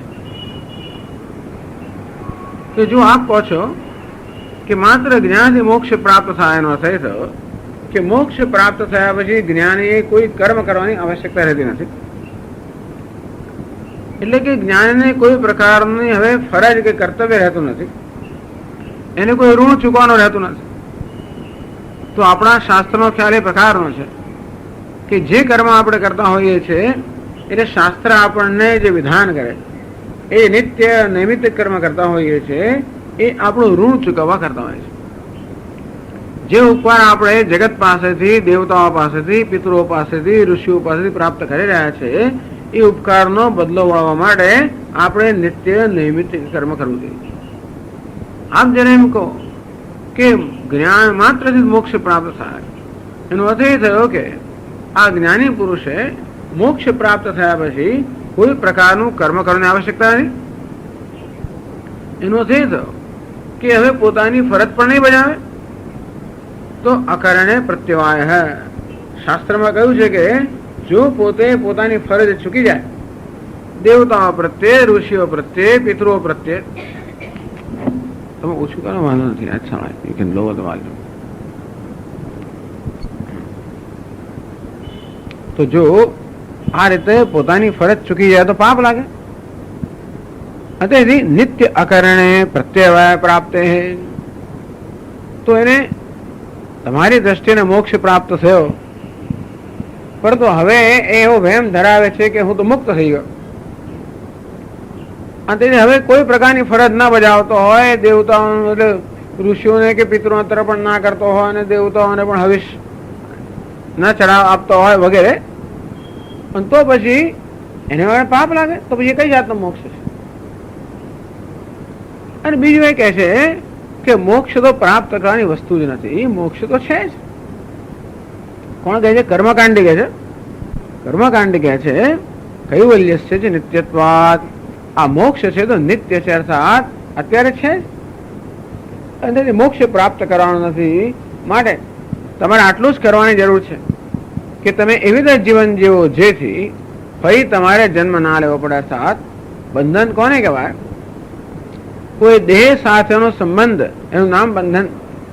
તેથી તમે એવું જીવન જીવો જેથી તમારે બીજો જન્મ ના લેવો પડે, એટલે બીજા દેહ સાથે તમારો સંબંધ ના થાય, તો તમે બંધનમાં પડવાના નથી, તો મુક્ત છો. તેથી કર્મ કરતા કરતા પણ મોક્ષ પ્રાપ્ત થાય. આ પ્રકારનો એક થિયરી, તો કે આ પ્રકારનો એક સિદ્ધાંત, કે આ પ્રકારનો એક વિચાર એ લોકો રજૂ કરે છે. કે છે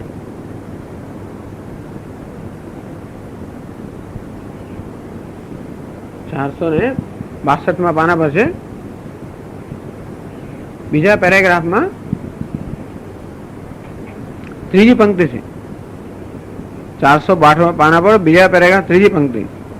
નિત્યાનામ કર્મણામ અનુષ્ઠાનાત પ્રત્યવાયસ્ય પ્રાપ્તિ. કે જો તમે આ પ્રકારે કરો, શાસ્ત્રમાં જે નિત્ય નૈમિત્ય કર્મનું વિધાન કરવામાં આવ્યું છે, આદેશ કરવામાં આવ્યો છે, એ કર્મ તમે બહુ જ ચોકસાઈથી અને બસ નિષ્ઠાથી એ કર્મ કરો. નિત્ય કર્મ, નૈમિત્તિક કર્મ શાસ્ત્રમાં જેનો આદેશ કરવામાં આવ્યો છે એ તમે કરો. શાસ્ત્રના આદેશનું પાલન કરો તો તમને પ્રત્યવાય અર્થાત પાપ નહીં લાગે. પ્રતિષિદ્ધ અકરણાદ અનિષ્ટ શરીર અનુપપત્તિ. એટલું ધ્યાન રાખો કે તમે શાસ્ત્રે જેનો નિષેધ કર્યો છે એવું કોઈ કર્મ તમે નહીં કરો. તેથી એવું નિષિદ્ધ કર્મ ન કરવાના કારણે કોઈ પાપ નહીં લાગે. કામ્યાનામ ચ વજનાત ઇષ્ટ શરીર અનુપત્તિ. વહી તમે કામનાથી પ્રેરનો કોઈ કર્મ ના કરશો જેથી તમારે સ્વર્ગ વગેરેમાં બીજો કોઈ દેહ ન લેવો પડે. એવું છે ને કે તમારે બીજો જન્મ ક્યારે લેવો પડે? જ્યારે તમારા કોઈ કર્મના ફળ ભોગવાના બાકી હોય તો. પણ એક એવી યોજના બતાવે છે કે જેથી જયારે મૃત્યુ થાય આ માણસો ત્યારે કોઈ કર્મ ભોગવ્યા વગરનું બાકી રહ્યું જ ના હોય, અને એટલા માટે કોઈ કર્મ ભોગવવા માટે બીજો જન્મ ન લેવો પડે. તો જો આપણે પુણ્ય કર્મ કરીએ તો પણ એને ભોગવવા માટે આપણે ઊંચી યોનિમાં જન્મ લેવો પડે. જો પાપ કર્મ હોય તો એ ભોગવવા માટે અધોયોનિમાં જન્મ લેવો પડે. તો પુણ્ય પણ ના હોય, પાપ પણ ના હોય. એવું કે થાય જો તમે નિત્ય નૈમિત્તિક કર્મ કરો તો તમે પાપથી બચી જાઓ. તમે નિષિદ્ધ કર્મ ના કરો તો તમને કોઈ અધોયોની પ્રાપ્ત ના થાય. તમે કામ્ય કર્મ ના કરો, કામનાથી પ્રેરણે કર્મ ના કરો તો પુણ્ય પણ ના થાય, એટલે તમારે ઉર્ધ્વયોની પણ ના જવું પડે. બાકી શું રહ્યું? માત્ર પ્રારબ્ધ કર્મ. વર્તમાન શ્રીરારંભકસ્ય ચ કર્મણઃ ફલો ભોગસ્ય પતિતે અસ્મિન શરીરે. એક માત્ર પ્રારબ્ધ કર્મ બાકી રહ્યું, અને એનો ઉપભોગ થઈ જશે એટલે આ દેહનું પતન થશે. કોઈ કર્મ બાકી ના રહે. દેહાંતર ઉત્પત્તિ છે કારણ અભાવાત. અને તેથી બીજા દેહની ઉત્પત્તિ માટે કોઈ પ્રકારનું કારણ રહ્યું જ નહીં. રાગ આદિનામ છે અકરણાત. અને બીજું ધ્યાન રાખજો તમે કે રાગ દ્વેષથી પ્રેરણ કોઈ કર્મ ના કરશો. તમે જીવો છો ત્યાં સુધી આટલું કરજો કે જે શાસ્ત્રમાં કહ્યું છે બધું નિષ્ઠાપૂર્વક કરજો, આ આદેશનું પાલન કરજો. એમના આદેશથી વિરુદ્ધ કશું કરશો નહીં. કોઈ કામનાથી પ્રેરણે કર્મ ના કરશો. અને રાગ દ્વેષ રૂપી જે આવેગો છે એ આવેગોનો વશ થશો નહીં, અને નહીં તો પછી પાપ કર્મ થશે. તો રાગાદિનામ ચકરણાત. હવે શું રહ્યું? આત્મન સ્વરૂપ અવસ્થાનમેવ કૈવલ્યમ. તો તમને હવે બીજો દેહ પ્રાપ્ત નહીં થાય, અંતે તમે આત્મામાં નિષ્ઠા પ્રાપ્ત કરશો, આના અર્થે મુક્ત થઈ જશો. અયત્ન સિદ્ધમ કૈવલ્યમ ઇતિ. આપ જયારે એમ કહેતા હો કે મોક્ષ નિત્ય છે, તો પછી મોક્ષને પ્રાપ્ત કરવાનો કોઈ પ્રયત્ન હોવા ન જોઈએ. અને અયત્ન સિદ્ધમ કૈવલ્યમ, કોઈ પ્રકારના યત્ન વગર આ કૈવલ્ય અર્થાત મોક્ષ તમને મળી જશે. કેવો મોક્ષ? બીજા દેહના સંબંધના અભાવ રૂપી. આ લોકો શું કહે છે કે ભૂતકાળમાં બધા જન્મમાં જે કઈ કર્મ કર્યા છે એ બધા કર્મના પરિણામે આ દેહ મળેલો છે. આપણે શું કહીએ છીએ કે પ્રારબ્ધ કર્મના પરિણામે દેહ મળ્યો, તો પ્રારબ્ધ સિવાયના સંચિત કર્મ તો કેટલાય રહી ગયા હોય. અંતેથી તમે આ જન્મમાં કોઈ નવું કર્મ ઉત્પન્ન ના કરો તો પણ પૂર્વમાં જે સંચિત કર્મ કર્યા છે હજી પોતાનું ફળ ઉત્પન્ન કરવા માટે રાહ જોઈ રહ્યા છે. એટલે જેવા દેહનું પતન થાય કે તરત પેલા બધા કર્મો તમારો કબજો લઈ લે અને નવો દેહ ઉત્પન્ન કરવાના જ છે ને. એટલે હવે વેદાંત સિદ્ધાંત કહે છે અતિક્રાંત અનેક જન્માંતરકૃતસ્ય સ્વર્ગ નરકાદિ પ્રાપ્તિ ફલસ્ય અનારબ્ધ કાર્યસ્ય ઉપભોગ અનુપત્તે ક્ષય અભાવ ઇતિ ચેત. ચાલો ભાઈ, પ્રારબ્ધ કર્મ પૂરું થઈ ગયું અને કોઈ નવું પુણ્ય પાપ કર્મ આપણે જન્માવ્યું નથી, પરંતુ જે પૂર્વના અનેક જન્મમાં કરેલા જે કર્મ છે સંચિત કર્મ, જેમણે હજી પોતાના ફળને આપવાનો પ્રારંભ કર્યો નથી, એ તો જેવો આ દેહ પૂરો થાય કે પોતાનું કાર્ય કરવા માટે તત્પર થઈ જવાના. અને સ્વર્ગ નરકાદિ પ્રાપ્તિ ફલસ્ય, આપણા સંચિત કરવામાં કેટલાય કર્મ એવા હશે જે સ્વર્ગને પ્રાપ્ત કરાવે, બીજા કેટલાક એવા હશે જે નરકને પ્રાપ્ત કરાવે. અનારબ્ધ કાર્ય છે, હજી એમણે પોતાના કાર્યનો આરંભ કર્યો નથી. ઉપભોગ અનુપત્તે, તો આ જન્મમાં તમે એ બધા સંચિત કર્મોનું ફળ કેટલું ભોગવશો? બધા સંચિત કર્મો પૂરા કરો તો જ તમારે પછી બીજો દેહ ના લેવો પડે ને. તો આ જન્મમાં તમે પૂર્વમાં કરેલા જે સંચિત કર્મ છે એનું ફળ કેવું ભોગવશો? એ પૂરા ન કરો ત્યાં સુધી તમારે બીજો જન્મ લેવો જ પડે છે. હું આપણે જયારે કહીએ ત્યારે ઉત્તર આપે છે કે ના,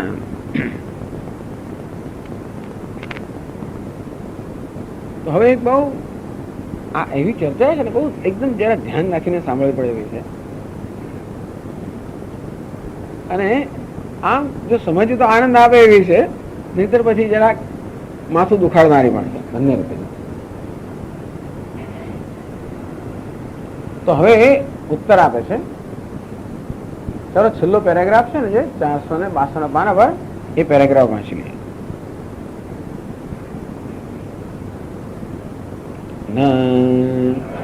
નિત્ય કર્મ અનુષ્ઠાન આયાસ દુઃખોપભોગસ્ય તત્ફલોપભોગત્વ ઉપપત્તેઃ.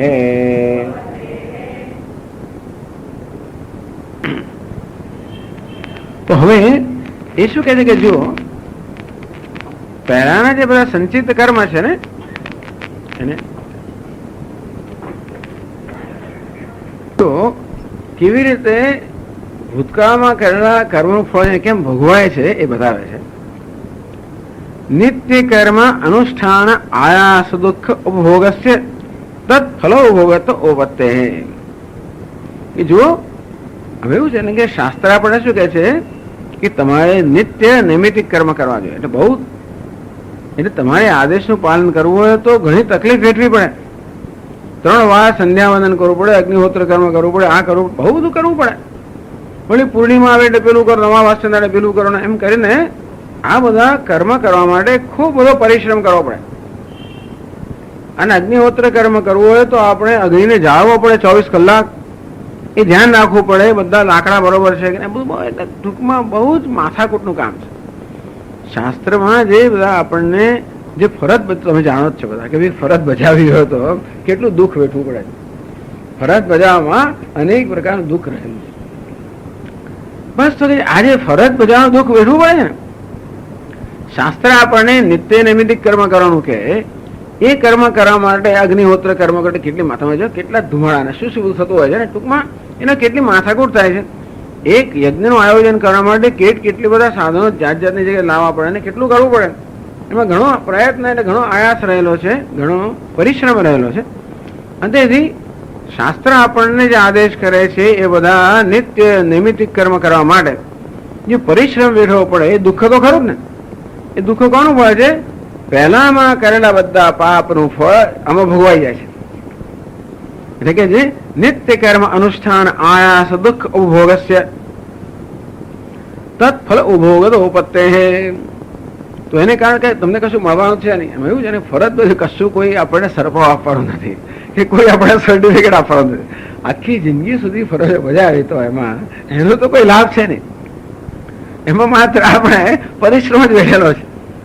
અને તો પછી એ પરિશ્રમથી એથી શું થયું કે ભાઈ ભૂતકાળમાં જે કે આપણા સંચિતમાં પાપ કર્મ હતું એ બધું એમાં ભોગવાઈ ગયું.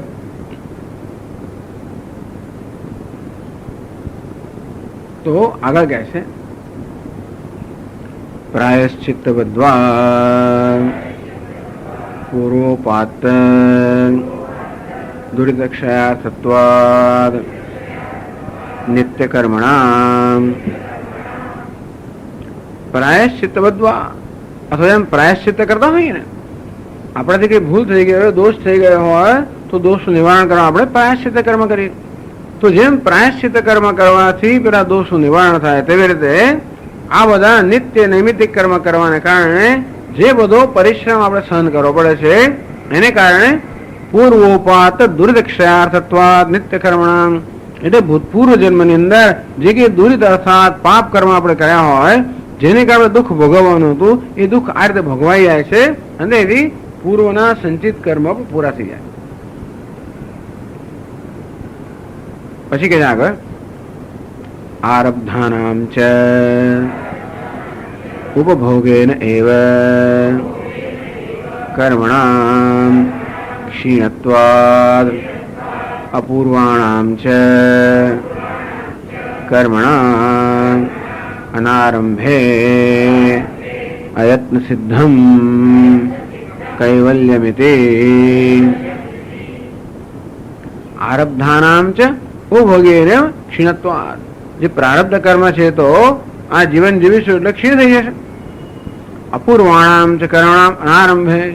અને કોઈ નવા કર્મ કર્યા નથી, પેલું કામ્ય કર્મ કર્યું નથી, નિષિદ્ધ કર્મ કર્યું નથી, એટલે નવા કોઈ આપણે પાપોને ઉભા નથી કર્યા. અને ભૂતકાળ જે પાપ કર્મ હતા એ પૂરા થઈ ગયા નિત્ય કર્મથી. અને તેથી અયત્ન સિદ્ધમ કૈવલ્યમ. માટે તમને કોઈ પ્રકારના પ્રયત્ન વગર મોક્ષ પ્રાપ્ત થઈ જશે. આ જ્ઞાનની વાત છોડો, જ્ઞાનની જરૂર નથી. તમે માત્ર શાસ્ત્રે જે કર્મની વાત કરી છે ને એ પ્રકારે જીવન જીવો તો પૂરતું પર્યાપ્ત છે.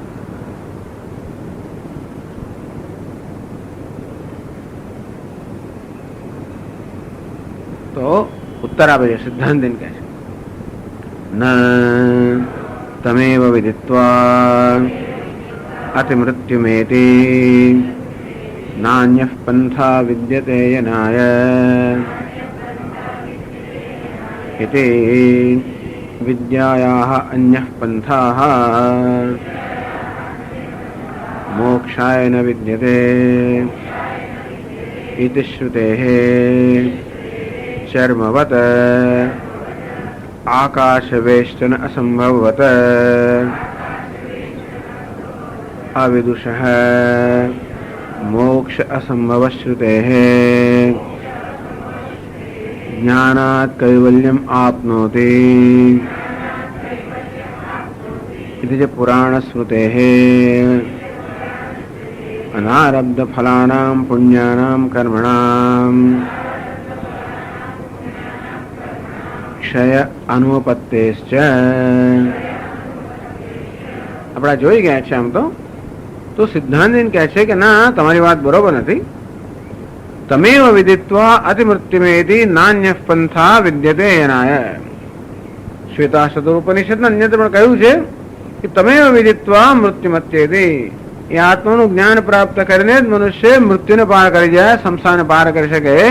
નાન્ય પંથા અયનાય વિદ્યતે, મોક્ષ માટે આત્મજ્ઞાન સિવાય બીજો કોઈ માર્ગ નથી. એ બહુ સ્પષ્ટ કહ્યું છે. ચરવત આકાશ વેશ અસંભવત, યદા ચરવદ આકાશમ વેષ્ટૈત્યંતિ માનવાહ તદા દેવમ અવિજ્ઞાય દુઃખસ્યાંતો ભવિષ્યતિ. એ જ શ્વેતાશ્વમાં કહે છે કે જેવી રીતે કોઈ માણસ ચામડાથી આકાશને મળી ના શકે, મળી શકાય, ચામડાને આકાશને ચામડાથી મળવું જેમ અસંભવ છે તેવી રીતે આત્મજ્ઞાન વગર આ દુઃખનો અંત લાવવો અસંભવ છે. એમ કરીને સ્પષ્ટ કહ્યું કે આત્મજ્ઞાન દુઃખનો અંત અસંભવ છે આત્મજ્ઞાન વગર. અવિદુષો મોક્ષાસંભવ શ્રુતે. આ રીતે આ શાસ્ત્રમાં અજ્ઞાની મનુષ્યને મોક્ષનો અસંભવ છે એવું સ્પષ્ટ કહ્યું છે. જ્ઞાનાત કૈવલ્યમાં આપનોતી શ્રુતે, પુરાણમાં કહ્યું છે જ્ઞાનાત કૈવલ્યમાં આપનોતી, જ્ઞાનથી મોક્ષ પ્રાપ્ત કરે છે. અને તેથી તમે જે કહો છો કે જ્ઞાન વગર મોક્ષ પ્રાપ્ત થાય એ કોઈ સંભવ નહીં, એનું કોઈ પ્રમાણ નથી. અમારે માટે પ્રમાણ છે કે જ્ઞાનથી જ મોક્ષ પ્રાપ્ત થાય, જ્ઞાન સિવાય કોઈ સાધન નહીં. એ જે સ્પષ્ટ શ્રુતિ વાક્ય છે. જ્યારે જ્ઞાન વગર મોક્ષ પ્રાપ્ત થાય એવું કોઈ શ્રુતિ વાક્ય તમારા સમર્થનમાં છે નહીં.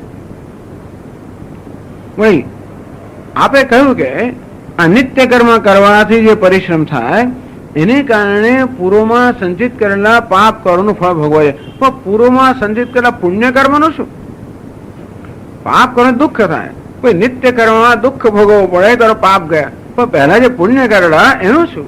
કારણ કે નિત્ય કર્મ પુણ્ય તો વિરોધી નથી. અનારબ્ધ ફલાનામ પુણ્યાનામ કર્મણામ ક્ષય અનુપત્તે છે. પેલા જે પુણ્ય કર્મ તો રહી ગયા એ પાછા તમે દેહ લેવડાવશે. તો એ પોતે સમજાવે છે.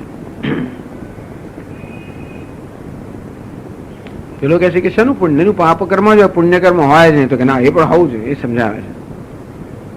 યથા પૂર્વોપાત્તાનામ દુરિતાનામ અનારબ્ધ ફલાનામ સંભવઃ તથા પુણ્યાનામપી અનારબ્ધ ફલાનામ સ્યાત સંભવઃ તેષાંચ દેહાંતરમ અકૃત્વા ક્ષયાનુપપત્તૌ મોક્ષાનુપપત્તિઃ. યથા પૂર્વોપાત્તાનામ દુરિતાનામ અનારબ્ધ ફલાનામ સંભવઃ. તમે જેમ સ્વીકાર્યું કે પૂર્વની અંદર પાપ કર્મ કર્યા હોય સંભવ છે જ, અને મારે અત્યારે દુઃખ ભોગવવું પડે, અને તે તમે કહ્યું કે નિત્ય કર્મથી ભોગવાતું દુઃખ પેલા પાપ કર્મને દૂર કરે. તો તેવી રીતે જેમ પૂર્વમાં આપણે પાપ કર્મ કર્યા હોય સંભવ છે, તેમ પૂર્વજન્મ પુણ્ય કર્મ કરવાનો સંભવ ખરો જ ને. તથા પુણ્યાના આપી આરબ્ધ ફલાનામ સ્યાત સંભવ. તેમ ભૂતકાળમાં પુણ્ય કર્મ કર્યા છે, ઓછા કર્યા પણ કર્યા તો હશે. તેષામ છે દેહાંતરમ કૃત્વા ક્ષ અનુપત્તો. તેથી એ પુણ્ય કર્મ પોતાના ભોગવવાની રાહ જોઈ રહ્યા છે. અને તેથી આપણી પાસે બીજો દેહ લેવડાવે અને પુણ્ય કર્મ ફળ ભોગવાય તો જ એ ક્ષીણ થાય, ઈશ્વરનો ક્ષય ના થાય. તેથી એ જ્યાં સુધી કોઈએ કર્મ વાક્ય ત્યાં સુધી મોક્ષ અનુપત્તિ, મોક્ષ શક્ય નથી.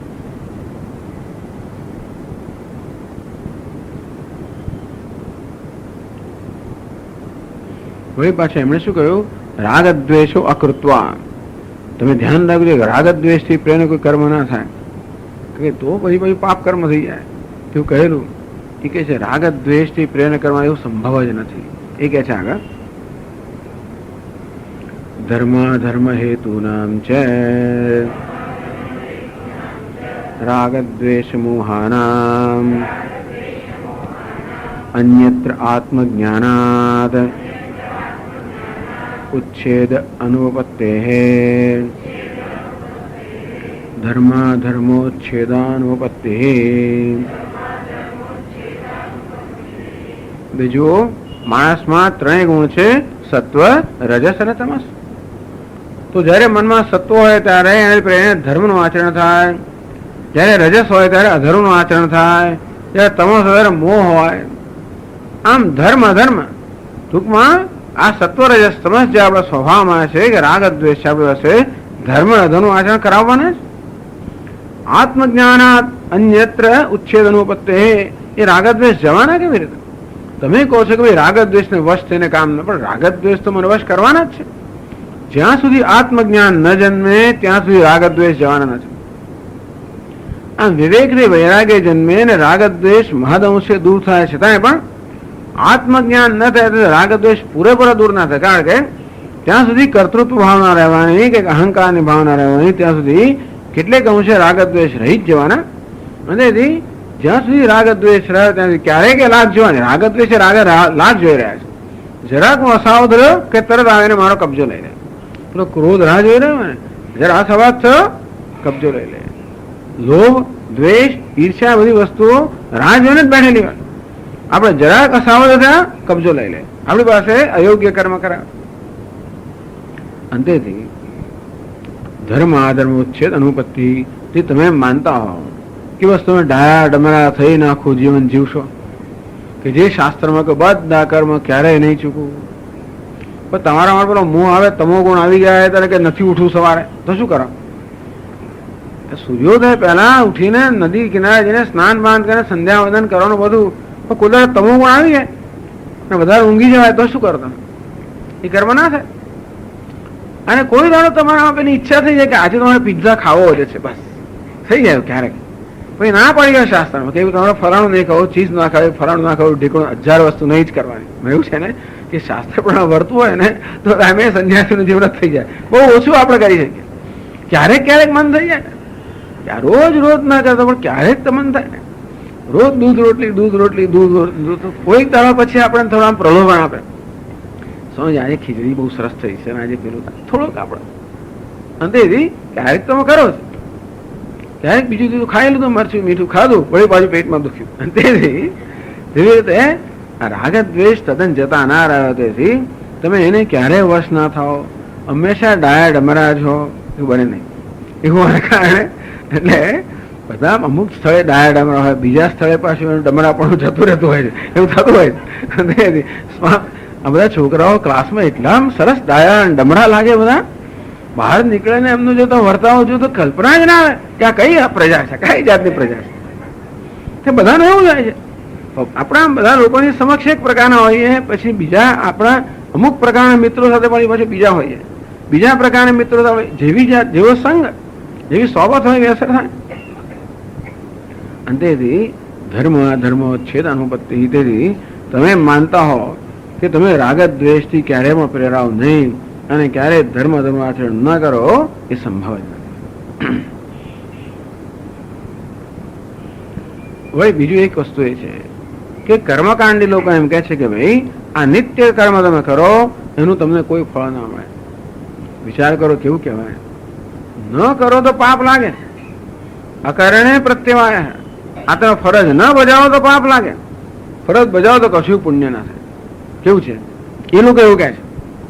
રોજ સંધ્યાવંદન કરો, અગ્નિહોત્રાદિ કર્મ કરો, આ તર્પણ કરો, બધું. અને એ તો બહુ છે. અમાવાસ્યા દાડે પેલું કરો, પૂર્ણિમા દાડે બીજું કરો, અડધી રાતે ઉઠીને લોકો અમાવાસ્યાનું તર્પણ બધા કરતા હોય, એવું બહુ હોય છે.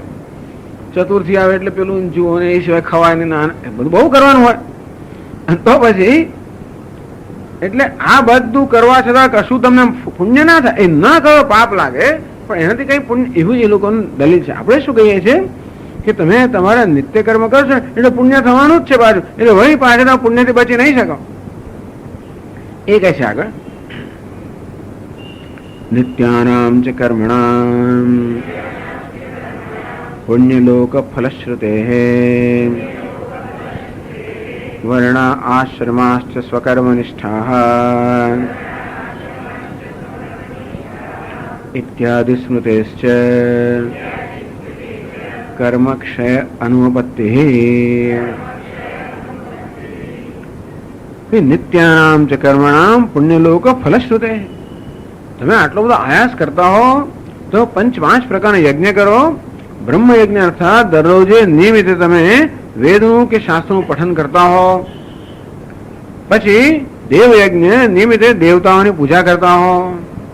પિતૃયજ્ઞ પિતૃઓને એટલે જે બધા પૂર્વજો હોય બધાને તમે તર્પણ વગેરે કરતા હો, અતિથિ વગેરે તમે એની આગળ સ્વાગતા કરતા હો, બીજા જીવ જંતુઓનું ધ્યાન આ બધું કરતા હો તમે, તો એ વ્યસ્ત કેમ જાય?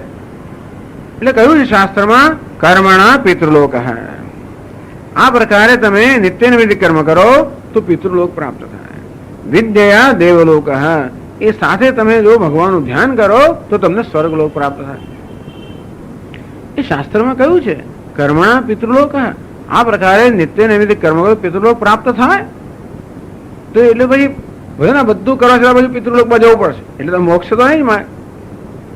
વળી વર્ણા આશ્રમાશ્ચ સ્વકર્મનિષ્ઠા ઇત્યાદિ. વર્ણા, જે વર્ણના આપણે સભ્ય હોઈએ, બ્રાહ્મણ ક્ષત્રિય વગેરે, આશ્રમ બ્રહ્મચર્ય ગૃહસ્થ, એના સ્વકર્મનિષ્ઠા. તો જે વર્ણાશ્રમમાં આપણે હોઈએ એના એ વર્ણાશ્રમ અનુરૂપ જે કર્મ આપણી નિષ્ઠા હોય તો જરૂર એ લોકોને પણ ત્યાં આગળ પુણ્યલોક પ્રાપ્ત થાય. પ્રેત્ય કર્મફલમ અનુભૂય તતશેષેણ વિશિષ્ટ જાત્યાદિભાદો જન્મ પ્રતિપદ્યંતે. અને આ રીતે મૃત્યુ પછી આપણને એ કર્મના અનુરૂપ ફળ મળે, એ પૂરું કર્યા પછી આપણને ખાસ વિશેષ જાતિમાં જન્મ મળે. આ બધું કહ્યું છે. ટૂંકમાં આ નિત્ય કર્મ કરવાથી પુણ્ય ફળ મળે, અને માટે તમે કર્મ ભોગવવામાંથી મુક્ત ના રહો. પછી પેલું જે કહ્યું ને કે તમે જે નિત્ય કર્મ કરો છો એને કારણે જે બધો પરિશ્રમ કરવો પડે એનાથી પહેલાનું જે દુઃખ, પહેલાનું પાપ છે એ પાપ કપાય. એ કહે છે બહુ વિચિત્ર વસ્તુ, તમારો વિચાર જે છે ને એ તદ્દન અયોગ્ય છે, એ બતાવે છે. યે તો આહુહુ નિત્યાનિ કર્માણિ દુઃખરૂપત્વાદ પૂર્વકૃત દુર્દકર્મણામ ફલમેવ ન તુ તેષાં સ્વરૂપ વ્યતિરેકેણ અન્યત ફલમસ્તિ અશ્રુતત્વાદ જીવનાદિ નિમિત્તે ચ વિધાનાદિતિ. એ તો આહુ. વળી કેટલાક લોકો આમ કહે છે કે નિત્યાની કર્માણી દુઃખ રૂપત્વાદ, કે આ નિત્ય, એ લોકો જ કહે છે. ટૂંકમાં એમનો નિત્ય કર્મનો અભિગમ કેવો છે? આ તો માથાકૂટ જ છે બધી. ટૂંકમાં આ નિત્ય કર્મ દુઃખ રૂપત્વાદ. ટૂંકમાં અગ્નિહોત્રાદિ કર્મ કરવાનો બધો પરિશ્રમ જ દુઃખ જ છે અંદર. અને એની પૂર્વકૃત દુરિત કર્મણામ ફલમેવન, માટે પહેલા કરેલા જે પાપ કર્મ છે એનું આ ફળ છે. ટૂંકમાં આ નિત્ય કર્મ શું છે? પહેલા કરેલા પાપનું ફળ છે એમ કે છે. નતુ તેષામ સ્વરૂપ વ્યતિરેકેણ અન્યત ફલમસ્તિ. અને બિચારા નિત્ય કર્મનું આ પરિશ્રમ સિવાય બીજું કોઈ ફળ નથી. અશ્રુતત્વાદ, કારણ કે શાસ્ત્રમાં આ કર્મ કરવાના કારણે કયું ફળ મળતું હોય એવું કોઈ વિધાન નથી. તો શું કામ કરો? જીવદાદ નિમિત્તે છે. કુર્વન્નેવ કર્માણી જીજી વિષેદ શતમ સમાહ. શતમ સમાહ જીજી વિષેદ કર્માણી કુર્વન્નેવ. ટૂંકમાં આપણું નિત્ય કર્મ કરતા કરતા પોતાનું સમગ્ર આયુષ્ય પસાર કરવું જોઈએ. તો કેમ તમારા કર્મમાં તમે જીવો છો એટલા જ માટે. ટૂંકમાં જીવનાદિ નિમિત્તે છે વિધાનાત. તમે જીવો છો ને મળા કરવાનું. કેમ જીવો છો? એટલે દુનિયાનો ઉપકાર પ્રાપ્ત કરો છો. જીવી ક્યારે? શ્વાસ લેવાય ત્યારે જ ને, પાણી પીવાય ત્યારે ને, પૃથ્વી આધાર આપતી હોય, જળ આપણી તૃષા छिपावती હોય, અગ્નિ વાયુ આપણો જીવન સાચવ, બધું કરતા હોય, બધા આપણી સેવા કરે ત્યારે જીવીએ ને. અને માટે તમારે બધું કરવાનું. એટલે જીવનાદિ નિમિત્તે છે વિધાનાદિતિ. તેથી યાવત જીવમ અગ્નિહોત્રમ જુહુયાત. જ્યાં સુધી જીવંત છે ત્યાં સુધી અગ્નિહોત્ર કર્મ કરવું જોઈએ. ટૂંકમાં જીવંત તમે જીવો છો એ આ કર્મ માટેનું કારણ છે, બીજું કોઈ કારણ નથી. એવું જે કહે છે ને આ તમારી દલીલ છે ને એ બરોબર નથી. તો કહે છે ન અપ્રવૃત્તાનામ ફલદાન અસંભવાત દુઃખ ફલ વિશેષ અનુપત્તિશ્ચ સ્યાદ. તો જો હવે આમ સાંભળવા જેવું છે કે ના તમે કહો છો બરોબર નથી. સિદ્ધાંત વેદાંત કહે અપ્રવૃત્તાનામ ફલદાન અસંભવાત. તમે શું કહી રહ્યા છો કે આ જન્મમાં જો નિત્ય નૈમિત્તિક કર્મ કરવું એને કારણે જે મારે દુઃખ વેઠવું પડે એ પૂર્વ સંચિત કરેલા જે પૂર્વમાં સંચિત જે પાપ છે એનું ફળ છે. પણ પેલા સંચિત કર્મ હજી ફળ એવું છે ને, જે પ્રારબ્ધ સંચિત કર્મ તો ખૂબ બધા હોય, એમાંના કેટલાક અંશ છે ને આપણે પ્રારબ્ધ કર્મ કહીએ. એ પ્રારબ્ધ કોને કહેવાય? જેણે પોતાનું ફળ આપવાનો પ્રારંભ કરી દીધો. સંચિત કોને કહેવાય? જેણે હજી પોતાનું ફળ આપવાનો પ્રારંભ કર્યો નથી. હવે જેણે પોતાનું ફળ આપવાનો પ્રારંભ કર્યો નથી એવા સંચિત જે પાપ કર્મ છે એ કેવી રીતે અત્યારે ફળ આપી શકે? નિત્ય કર્મના રૂપમાં જે દુઃખ વેઠતા હોય એ પેલા સંચિત પાપનું ફળ છે એવું કેમ કહેવાય? કારણ કે એ કર્મ તો હજી પોતાના ફળ આપવાનો પ્રારંભ એ તો આવશે ત્યારે જોઈ લેશો તમે, હજી તો એને પ્રારંભ નથી કર્યો. ટૂંકમાં એ પ્રારંભ કર્યો નથી અને તેથી આ દુઃખ એનું પરિણામ છે કેમ કહી શકાય? અપ્રવૃત્તાનામ ફલદાન અસંભવાત. બીજું આ સમજાવે છે, આ તો સંક્ષેપમાં કહું છું. અને આપણે જે ભૂતકાળમાં આપણે જે પાપ કરીએ તો એવા જાત જાતના કર્યા છે એને કારણે જાત જાતનું ફળ મળવું છે. હવે નિત્ય કર્મ એક જ પ્રકારનું દુઃખ મળે ને, તો અનેક પ્રકારના પાપનું દુઃખ, એ અનેક પ્રકારના પાપનું ફળ એક જ પ્રકારનું દુઃખ એમ કેમ બને? જે જાતના પરાક્રમ ભૂતકાળમાં કર્યા હશે એને કારણે જાત જાતના ફળ ભોગવવા પડશે. અને તેથી માદો પડ્યો, પડી ગયો, લપસી ગયો, પગ ભાંગ્યો, જાત જાતનું થાય. તો એ બધા પાપના ફળ છે. પરંતુ જે બધા પાપ કહે છે એનું એક જ પ્રકારનું ફળ મળે, એક જ પ્રકારનું દુઃખ. નિત્ય કર્મ કરતી વખતે જે દુઃખ થાય છે એક જ પ્રકારનું દુઃખ, અનેક પ્રકારના પાપ કર્મનું પરિણામ એવું પણ ના બને. ટૂંકમાં અનેક પ્રકારના પાપ કર્મ અનેક પ્રકારનું દુઃખ ઉપજાવવા જોઈએ. અને જોડે જોડે જે પાપ કર્મ એ પોતાના ફળ આપવાનો પ્રારંભ કર્યો નથી એ અત્યારે ફળ આપે એ પણ યોગ્ય. આ બંને તમે કહો છો એમાં આ બે દોષ રહેલા, તમારી દલીલમાં આ બે દોષ રહેલા છે એ સમજાવે છે.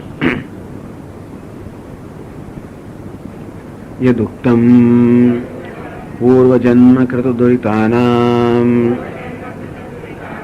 કર્મણામ ફલમ નિત્ય કર્મ અનુષ્ઠાન આયાસ દુઃખમ ભુજ્યતે ઇતિ તત અસત. એ જ વસ્તુ હવે સમજાવે છે.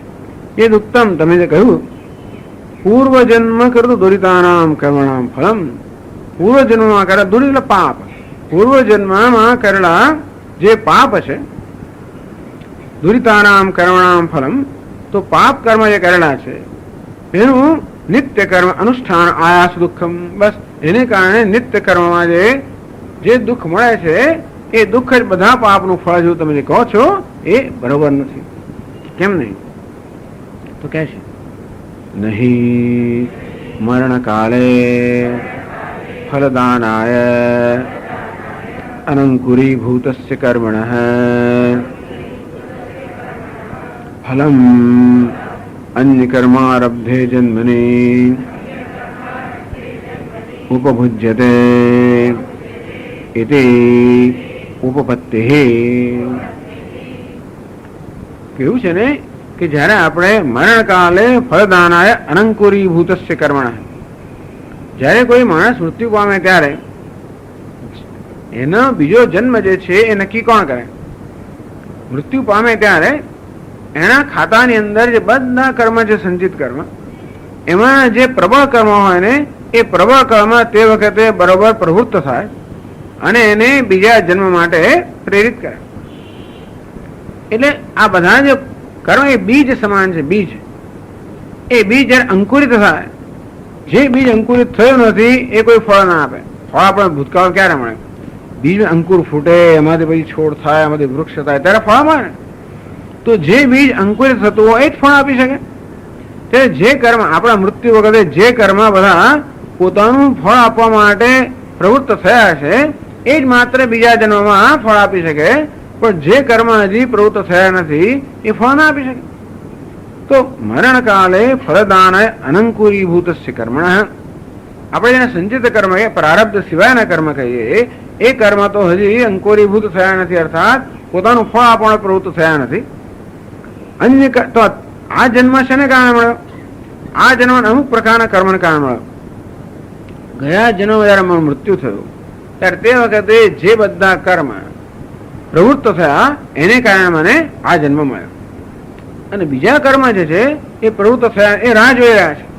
હવે મારો મૃત્યુ થાય ત્યારે પેલા કર્મ રાહ જોઈ રહ્યા છે, એમાંના કેટલાક પ્રવૃત્ત થઈને બીજા જન્મ લેવડાવશે.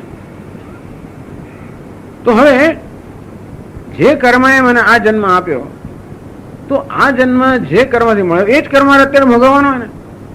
તો આ જન્મ માટે જે કર્મ જવાબદાર નથી એ કર્મ તારે ભોગવવાનો હોય જ નહીં ને. આ જન્મ માટે જે કર્મ જવાબદાર છે એનું જ ફળ મારે ભોગવવાનું હોય. એમાં બીજા વચ્ચે ટપકી પડે. ધારો કે ઘણી વાર અમે બે બોલ્યું વચ્ચે ના ટપકી પડે છે. ઘણી વાર શું થાય છે, લોકો વચ્ચે ટપકી પડતા.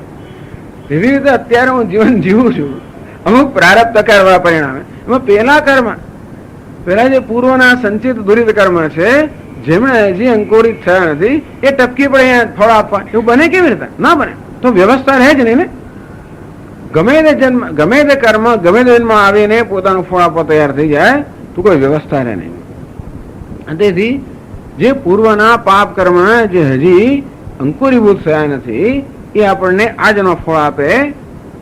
તમે નિત્ય કર્મ એ પેલા પૂર્વ પાપનું ફળ જેવું ના કહી શકો, કારણ કે એ હજી તો ફળ આપવા માટે પ્રવૃત્ત થયા નથી. અને તમે જેમ કહો કે ગમે તે કર્મ ગમે તે જન્મમાં ફળ આપી શકે, તો કેવી વિચિત્ર સ્થિતિ થશે એ આગળ કહે છે. અન્યથા સ્વર્ગ ફલ ઉપભોગાય અગ્નિહોત્રાદિ કર્મારબ્ધે